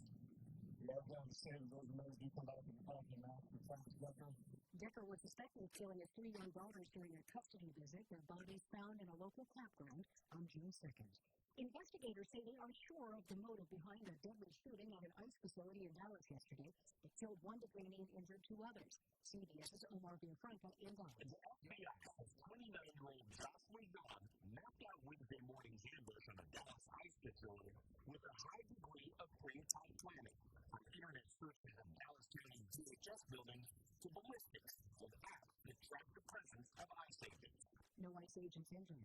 President Trump signs an executive order approving a framework to keep TikTok operating in the U.S. The deal will hand control of TikTok's U.S. operations, along with the top end of the algorithm, to a new joint venture. CBS's Kelly O'Grady. The beginning of this, it had bipartisan support, so I would expect a lot of members of Congress to have a lot of pushback there. But generally, this extends that ban deadline by about 120 days to get this deal done. CBS's Willie James Inman looks at the White House's position as a potential government shutdown there. The White House is signaling that they will potentially move to lay off perhaps thousands of government employees in response to a government shutdown, which will happen in the coming days. Stocks fell on Wall Street. This is CBS News. Think O'Reilly Auto Parts for all your car care needs. Get the parts and service you need fast from the professional parts people at O'Reilly Auto Parts. Are you 40 years old in great health and want life insurance coverage with no exam and instant coverage options? Big Blue can do that. Are you 50 to 60 with health issues and still want life insurance coverage with no exam needed? Big Blue can do that. And you're on meds for anxiety, sleep apnea, diabetes, or other health conditions, and just want the best rate possible without a lot of hassles. Big Blue can do that. To find the most affordable term life coverage options for you, all you need to do is call Big Blue at 800-230-2777. Big Blue does term life insurance better than anyone else on the radio, and may be able to get you $1 million to $4 million of term life coverage with no exam. For the best term life insurance deals in America, call Big Blue at 800-230-2777. 800-230-2777. Remember, Big Blue is like you. Once a week, you can do that too. Call 800-230-2777 or visit BigBlue.com. Measles case numbers are still rising in the Southwest. CBS's Steve Cooper. A month after health officials declared a major measles outbreak in West Texas over, infections continue to rise in parts of Arizona and Utah. As of this week, 52 cases have been reported in Arizona, mostly in the northern part of the state, and 42 have been confirmed in Utah, mostly in the southwestern portion near the Arizona line. The CDC says the number of known measles cases in the U.S. this year now tops 1,500, the most since 1992, with 3 deaths reported. Steve Jason, CBS News. U.S. jobless claim applications fell to their lowest level in 2 months last week as layoffs remain low despite mounting evidence of a softening labor market. The Labor Department says the number of Americans filing for unemployment benefits for the week ending September 20th fell by 14,000 to 218,000. Jennifer Piper, CBS News. Nike has changed its slogan. The sports world and the marketing profession are shaken to their shoes. I'm Jeff Colvin of Fortune magazine with the Fortune Business Update. Nearly 40 years ago, Nike introduced the Just Do It slogan, which fueled one of the most successful and influential marketing campaigns ever. But now it has changed Just Do It to Why Do It with a question mark. Opinions are divided. It's either brilliant or a terrible mistake. The mistake camp says, why change it? Just Do It is timeless, universal, and instantly recognizable, they say. It should be protected, not changed. The brilliant camp says, why do it? Speaks to today's young consumers who are skeptical about everything. There is another explanation for the change. Nike's stock price is less than half of what it was 4 years ago. Just maybe the company figures it needs to make some big changes. I'm Jeff Sullivan. The views and opinions expressed in this show are that of the co-host, Jeff and Julia. They do not necessarily reflect the views and opinions of the staff and management of Wish 105 FM, News Media, or any recordings.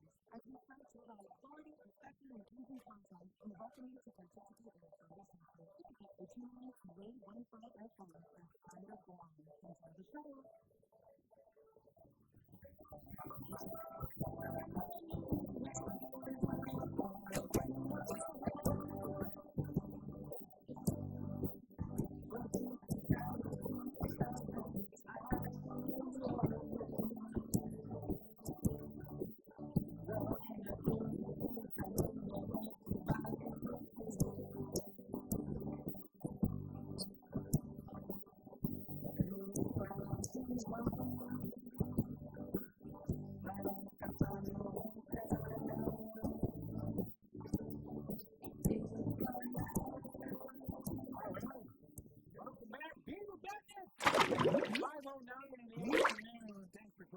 especially if you get drunk in your car. Otherwise, if you still have a laptop open or you're honestly reading your phone, you can check us out at wave105.com and as well as our YouTube channel, wave105.1. FM Guam. This is long distance, right? Yes, sir. This is all the way to our brothers and sisters. It's a long way. It's a long way. Yeah. Senator Salida Roberto Babauta. Hafa Adai, Senator. Hafa Adai. Thank you so much for the opportunity to speak with you.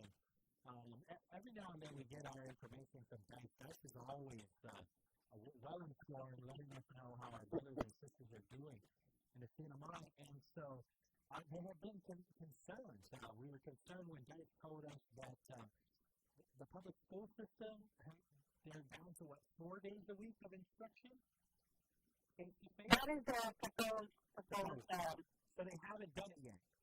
No, it hasn't been executed yet. Okay. That is, that's one of the options we're looking at.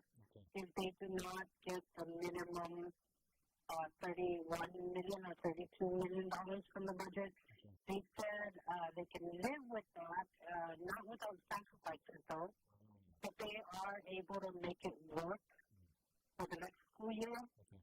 But they're actually asking for $40 million. And with the $40 million, they would be able to go to school face-to-face 5 days a week then. That is correct. They got the $40 million. And so you're mirroring the same thing that we're doing and also in the continental U.S. and when it comes to the budget. The budget needs to be passed by October 1st too then? That is correct. Yeah. So you're 4 days. They could be 3 days. You're contemplating all of this. All of this. And so what are your constituents saying to you? What is the priority? How do you prioritize this budget? I mean, looking even at the executive branch, the governor's contemplating reducing pay in the executive branch, correct? That is correct. Yeah. And there's 2 scenarios they put forth. One is with a 16-hour reduction, and the other one is a lot steeper at 25-hour reduction. And so, so with a 16-hour, I have been messaged by many constituents. 16 hours, they're able to manipulate their priorities and tighten up their purse strings, but with 25-hour reduction, that's basically their financials are ICU status at that point. I mean, that's tough to manage all of your responsibilities, cutting down that amount of hours, right? Especially in today's world where we're seeing increasing inflation and things are just a lot more expensive. Sure. Yeah. And that's not even including, CSS is one serious concern. We received emails from teachers, parents, students have come up to the legislature, basically begging, for the legislature to appropriate their minimum with half, which is about 31 point something million, close to 32 million. And then on top of that, we have retirees, and that is another serious concern that the legislature has to consider. Who might lose their pension. Oh, wow. And that's a scenario put forth by the executive branch. Is it so our retirement is under receivership right now. It has been for over 12 years. Attorney and accountant Joyce Tang is the receiver for our retirement, and there's a court order that if we do not meet a minimum payment, the whole thing is due and payable. And initially, the aggregate amount was $749 million. Wow. So I understand that. It's very, very dire. They're on fixed income. That is correct. Yeah. And they need that pension because, unlike other government employees who can actively seek job or, able-bodied employees can do that. Unfortunately, retirees, in their age today, many cannot think other alternatives for additional income. And so if they're retirees, students, teachers are being asked to carry a burden like this, then you are saying then island leaders also need to carry the same burden, if not more than. I agree. So, I agree. We should not, in any case, quote-unquote leaders should never say, or make rules for others that do not apply to them. That's just me. I believe in that. Are you the only one on the record that has stated that she will decrease your pay as well? What are the other island leaders saying about this? I have not heard from anybody else. Yes, at this time publicly, I have been the only one who has come out on record, as I have previously. I can say that in previous fiscal years where austerity measures were implemented, nobody else has voluntarily reduced their salary. You've done this before? That is correct. 3 years, probably. 3 years. This will be my third year, I think, going out of the fourth. I can't remember anymore. So when I think about the pros and cons, right, and I get you're in dire straits and you need to right-size your government, but then also at the same time when you shorten the hours of the employees in the government, then what comes with that? Shortening the hours of government operation. And so, of course, there's less spending power for the people. Yeah. Yeah, because they're going to prioritize now whether they're going to pay their utility bill, which is a whole another show, interview, or pay their car note, or buy medication. Right. That's basically the options they're giving them. When you reduce hours. But then also the services that they receive too will be shortened, right? For those that aren't in the government or both. Not only are you a government employee, you're also a customer too of the resources that are provided, right? Yeah. And so hours of operation will be shortened. Maybe a couple of days will be. They'll have to work through all of that, right? That is correct. Yeah. And so I imagine with like you had said, 3 days, there's a lot to. So are you guys working, going into session or going into caucus like late at night to discuss all of these matters? Interesting that you should ask that. The Senate is due to go into session at 6 p.m. tonight. Yeah, okay, so that's in just 40 minutes, right? So is there anything that you'd like to share with us here in Guam and how can we, I understand, I can only imagine. We have our own issues here, and so there's conversations too about how we can partner more. And so, what are your thoughts too about how we can help each other? Thanks for asking that. I have actually spoken to a few legislators from Guam in the past that we need to stop competing with each other. We really do. We're all competing for flights. We're all competing for everything. So a solution that I propose to some of the members of the legislature in Guam is that in order to the competition, I am willing, to try and convince my colleagues here in the CMR to support cabotage waiver for Guam. In return, support us in our Jones Act waiver because we already have it and reduce the cost of goods to Guam. Because we already have this waiver that we don't have to have U.S. ships bring our goods. Right. It doesn't have to be U.S. food or the ship doesn't have U.S. made.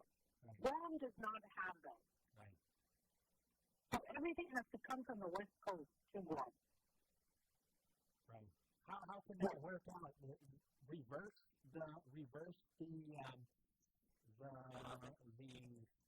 the ships coming in, have them come through you first, and then direct them to Guam? That is correct. Yeah.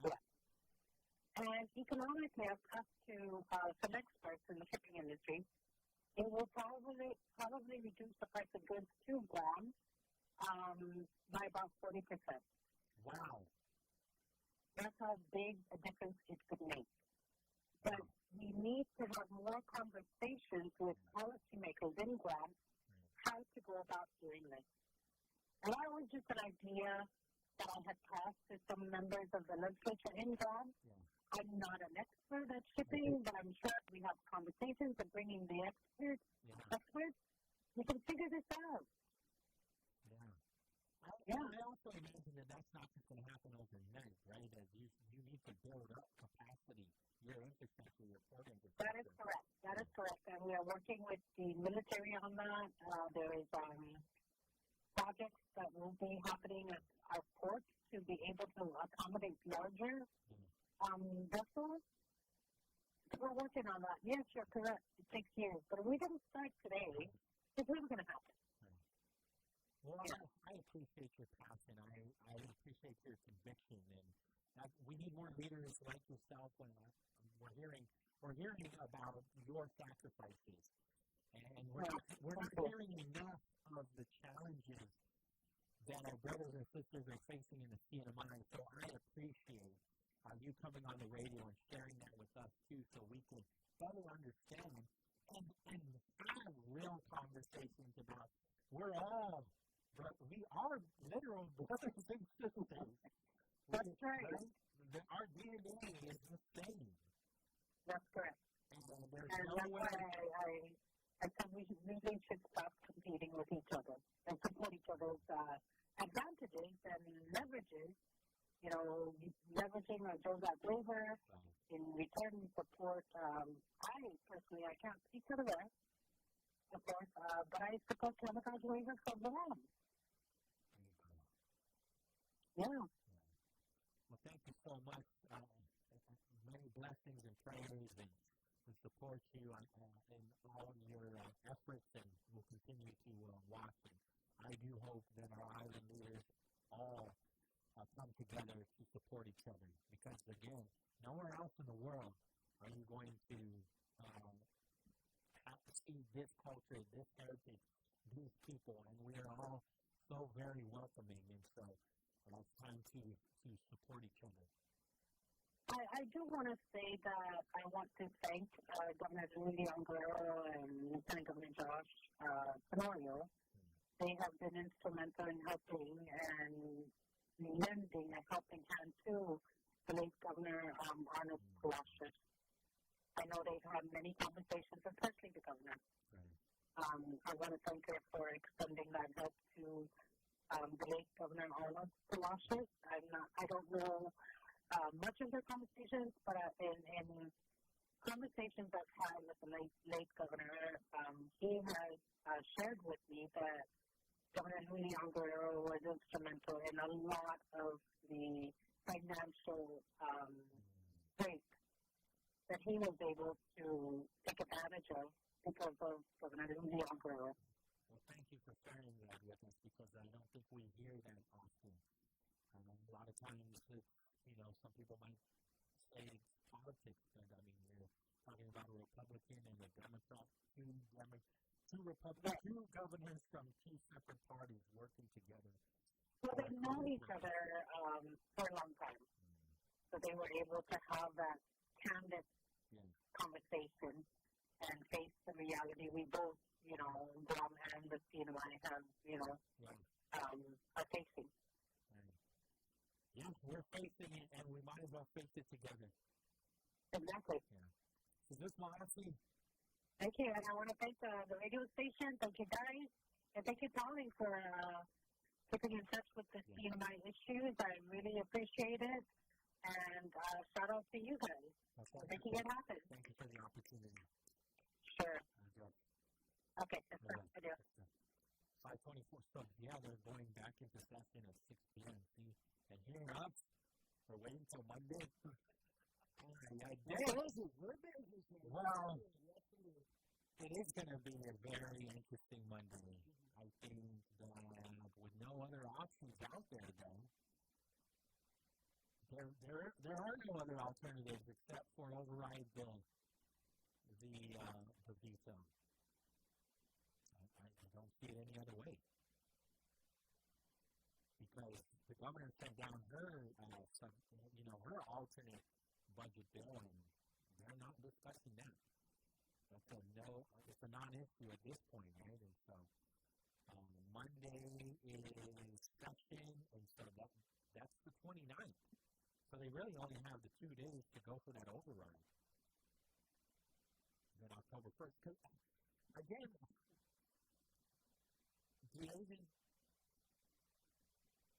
I don't think it's a crisis at this point, right, as to, what's going to happen on October 1st. I just think that September 29th for us here in Guam is going to come. They'll go for the override. And the only thing that I see it being more dramatic is waiting till the 30th, which is like, if you have your vote for it, just do it already. It makes sense that you would just override it, and whether I agree or not, I mean, there's no other alternative. And so, what is the other alternative? Not get 10 votes?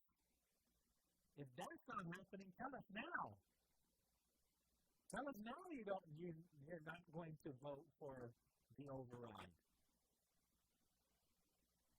So that's what I'm saying. They have 10.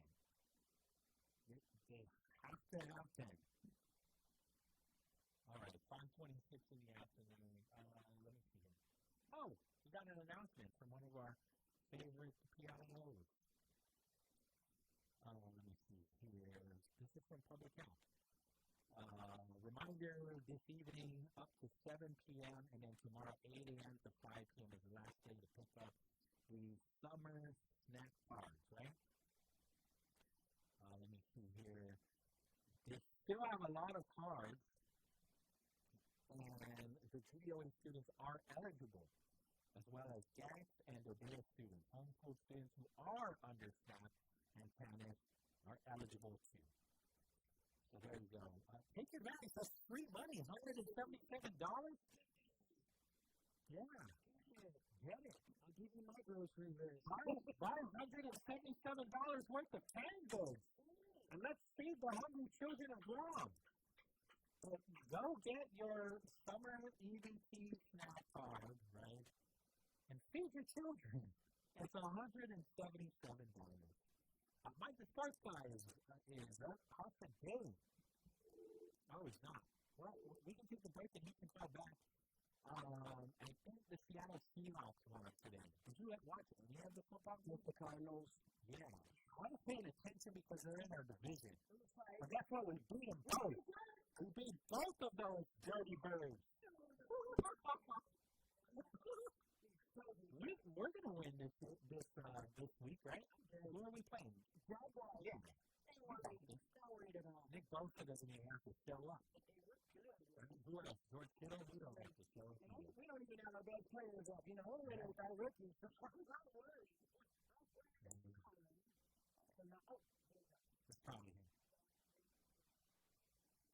Hafa Adai.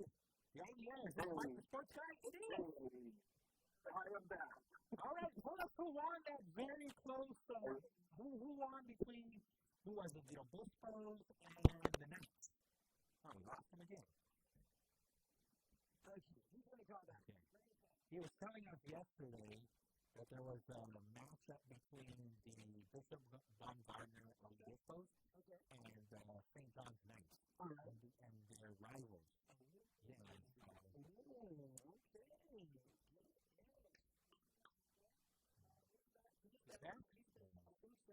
Hafa Adai, Way 105. Oh, guys, what's going on? So, right before we lost you, I was asking you who won yesterday between the Obispos and the Knights. The Obispos took it. They did? From what I got told. Wow, And I know too. I know yesterday I reported that when St. John's played Mount Carmel, I said that the score was 7-6.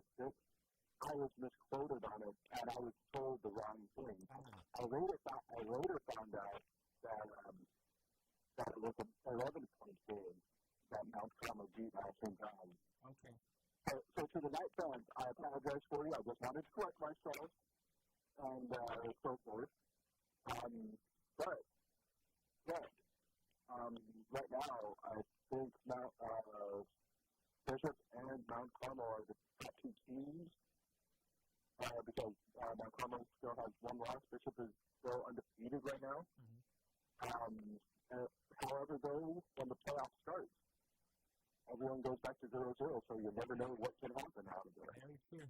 Very true. But, at the same time, I believe, as usual, there probably is some, in the high school division, there's probably some volleyball matches tonight, and maybe some cross-country going on.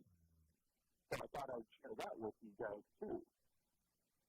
And for you Seahawks fans, flip off the Cardinals. Thank you yesterday also for sharing. You were sending your condolences to the family of Lauren Santos Cruz, right? Yes, yeah. Coach Cruz. And so I just saw that there is a bill introduced by Senator Vince Warren, who is a DW Gecko. He has introduced a bill that would rename the George Washington football field as the Lauren Santos Cruz football field. Oh, yeah. And I know everyone who's associated with that school, dating back to my own parents who went there when it used to be in MPM, right, before it moved to Manila, that everyone would not have a problem with that. Dedicated over 36 years of his life as a PE teacher, like you had shared with us yesterday.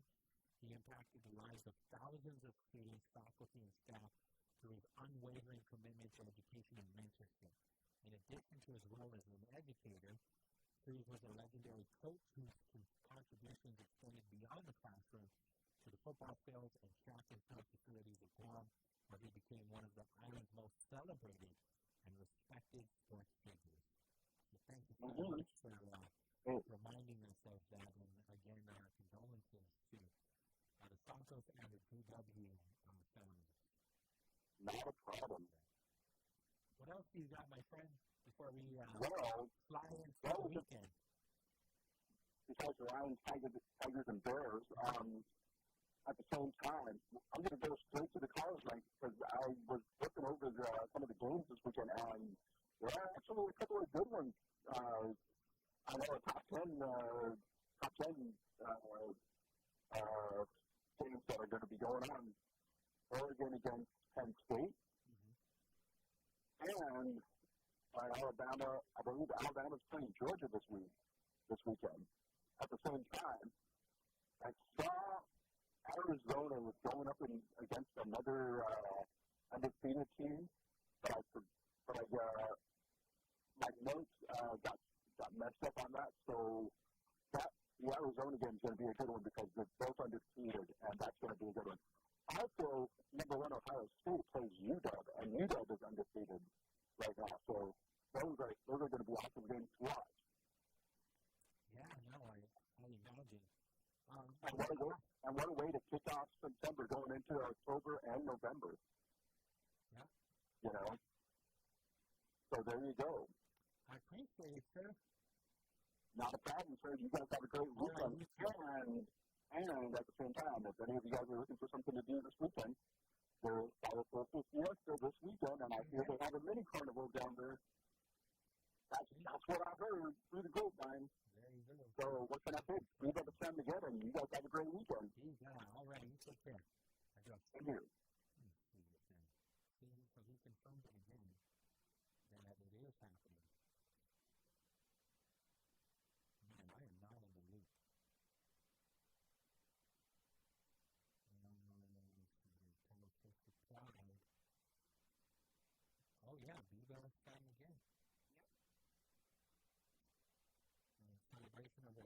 St. Sam again to your Toru family.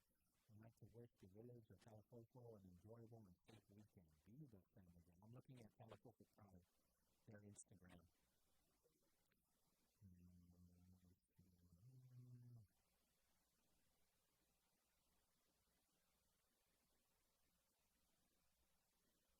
Oh, this is not even the official one. No, but it still says Viva San Miguel, and it's also September. Oh, but this was like since 2020, but it is this weekend now. Okay. All right, we'll take the break. Oh, before that, though, we're still waiting on confirmation from Congressman Jim Moylan. There's a statement from the CNMI Congresswoman Kimberly Clinton. There's also confirmation from the U.S. Virgin Islands Congresswoman.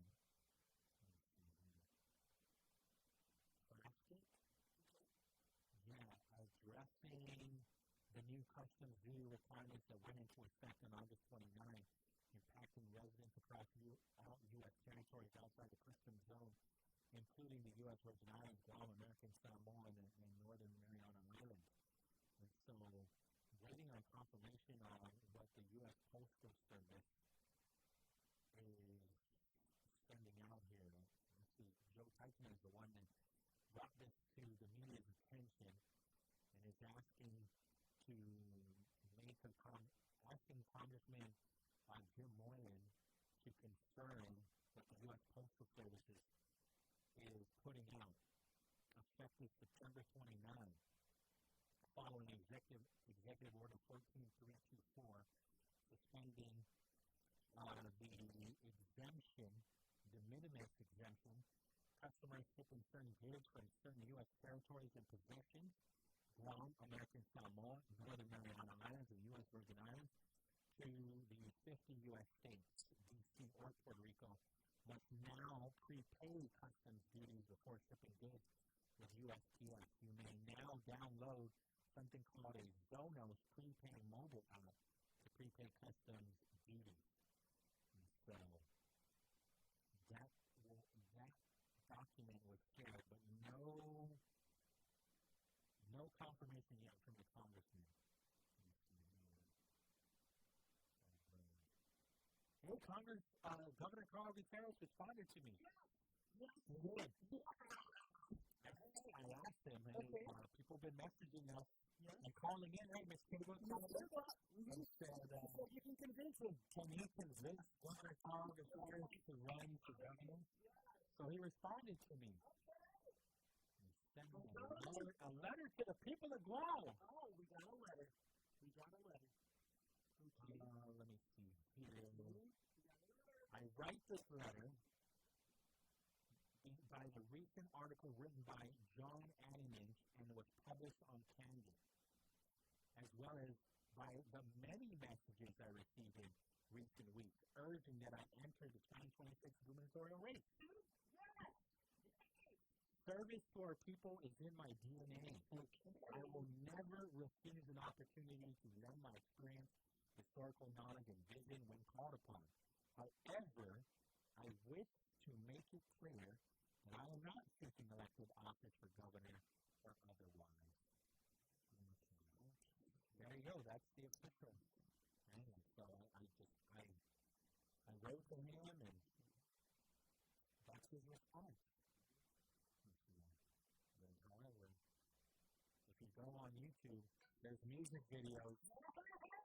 Oh, like, you just make sure. Wait. There's more music videos of just Governor Carl Gutierrez doing some really good work. Can you see? There he is. Look at him. Wow. So good. I didn't make this music video. Somebody else did. Man, there you go with a bucket truck. I told you. driving bulldozers, backhoes, bucket trucks, you name it. We're hearing, right? We got a message on WhatsApp, right, that he's helping with the electrical panel over at GMH as well. That's correct. What about, I'll ask him, what about lieutenant governor? Right? Okay, so you're not running for governor. What about lieutenant governor? Right? Because you could be the lieutenant governor that's actually running the show.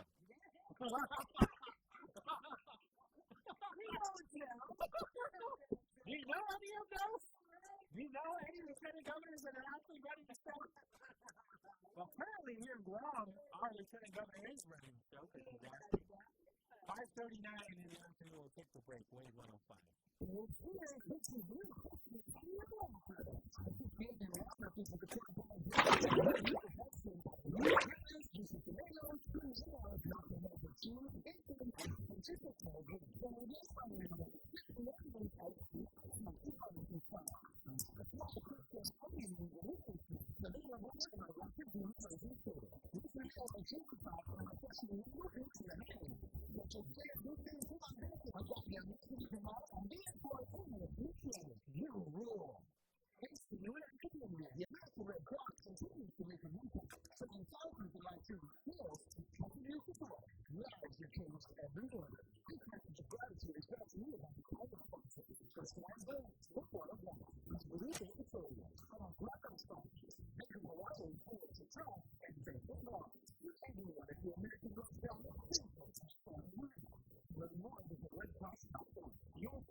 Quick power facts from GPA.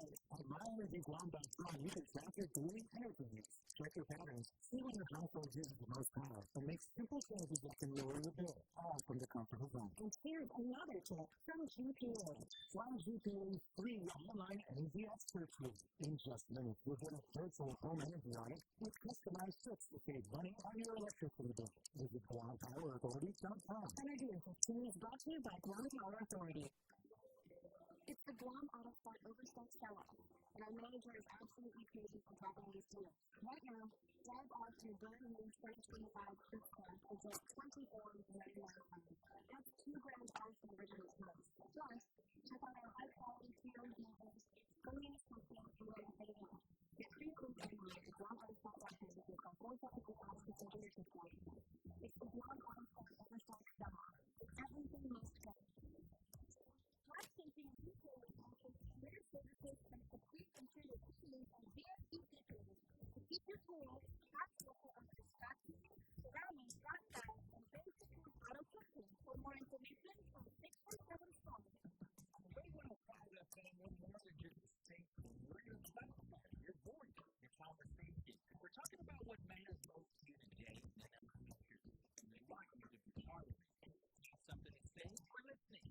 Different opinions, bring them on. Let's talk, let's debate, let's connect. Because everyone's happy. Call our WhatsApp on 671-922-1051 and step line here. Step at 922-1052. This is Talk Radio for everyone. This is 815 FM, the Talk of Love. Today, Pauly from Suba. Don't forget the case for Brightside every April afternoon from 2 to 6 from Wave 105. From figure out the big issue that is happening around you. We're breaking it down with all leaders, business owners, and you. I want to thank so much to our sponsors, Michael Pence, Local Juice, GCA, Williams, Phoenix, and Subway. Take the back from all the street and follow the Brightside on Wave 105. Hafa Adai, engage in the conversation and reach my message with more and branding and this body. We want to hear some friends and comments. We need to be run too far on the planet. Send them over to 12 p.m. on Wave 105. So, it's that. So, bring your life away on the free jazz. Wave 105 FM.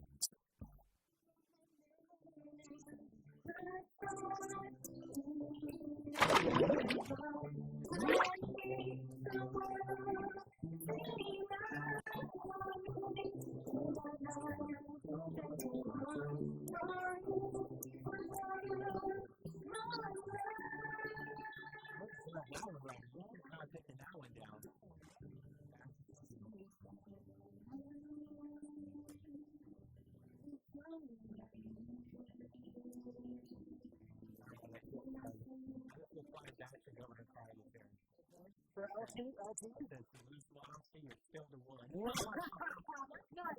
I think he even said that at the end. I appreciate you. People are wrong. You're still the one. What are we doing? Okay.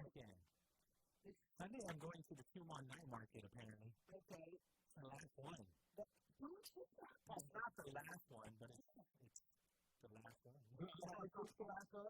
It is? Because, it's the last one for this fiscal year. So they budgeted all the way up until this fiscal year, right? And so they got to go back and see, okay, so, this was a success, obviously.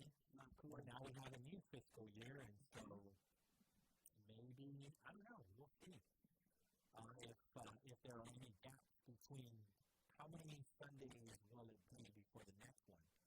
It may be a few, because there's no, I reached out to KBB just to double check any updates. I don't know.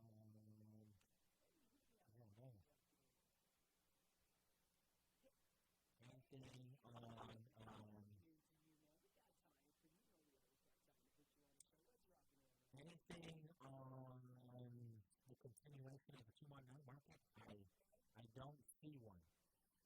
Remember, for the Gildred refresh numbers. It shows October refresh. Does it? The Guam EPA established a dedicated hotline to assist residents with questions regarding Gildred.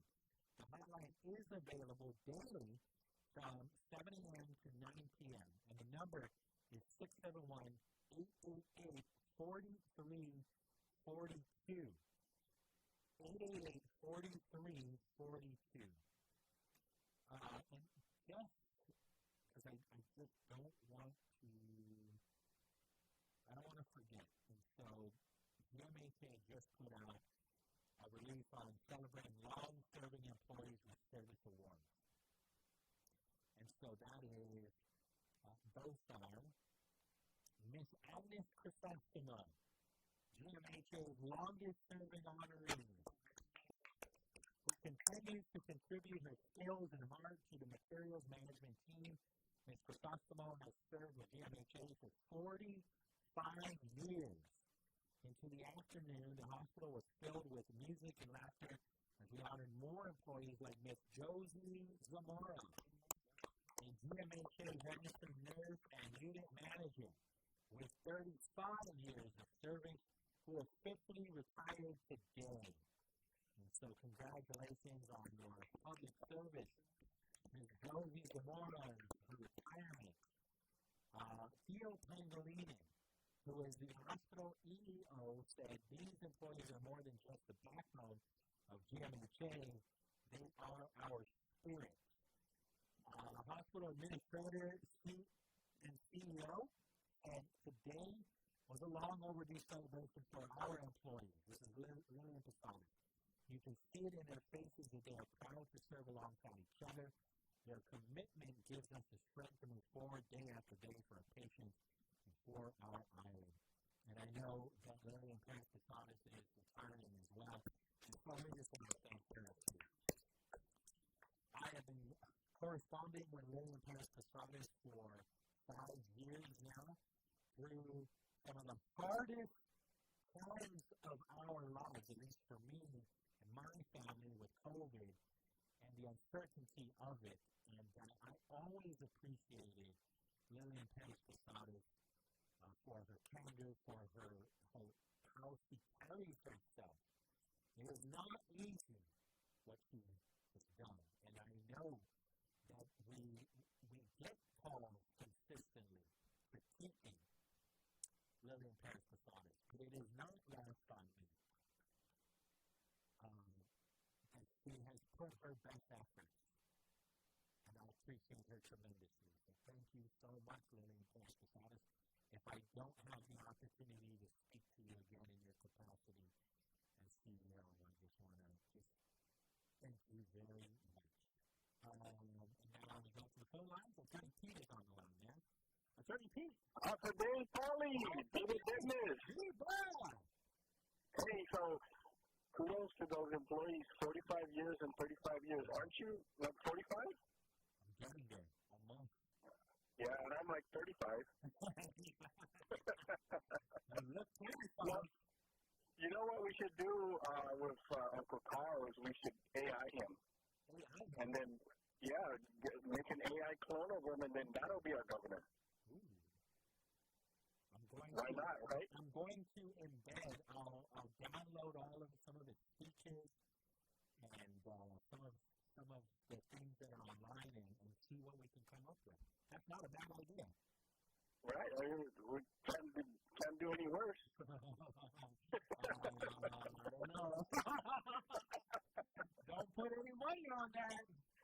Yeah. I just called to say Viva Vetness and have a good weekend, Pauly. You too, Attorney Pete. You too. Yeah. I'll be roasting pigs. There you go. Yeah. All right. So come over to Santa Rita Center on Sunday if you want some roast pig. Really? What's happening there? Doing it for it's a family event, but I'll be roasting pigs for that.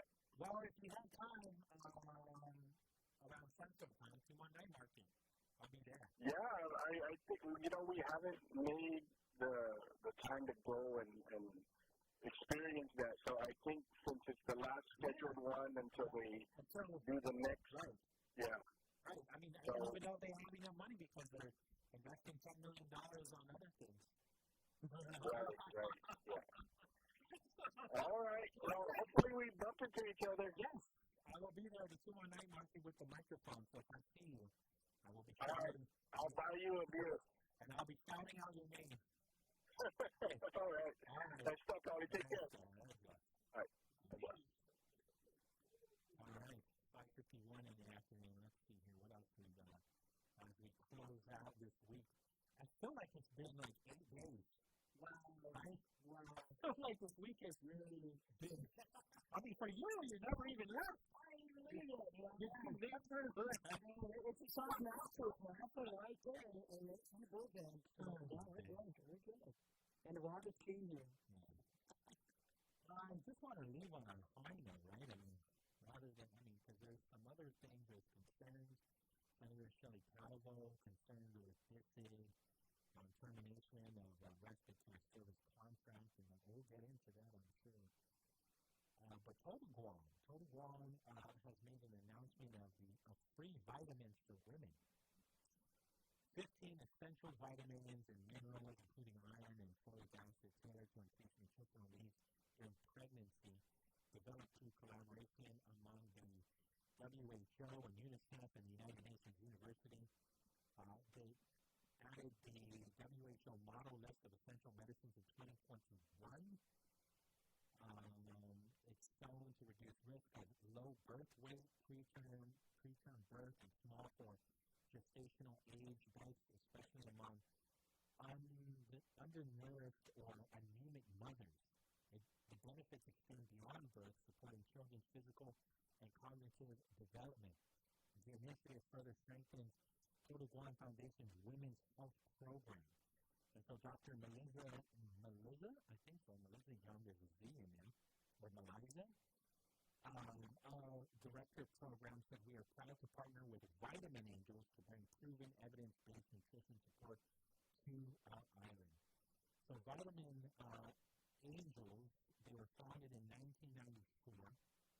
They're a public nonprofit working to improve maternal and child nutrition in underserved communities worldwide. And so, this free vitamin and nutritional support to mothers-to-be, and women capable of pregnancy across Guam, further advancing its mission of getting Guam healthy, one man, one woman, and one child at a time.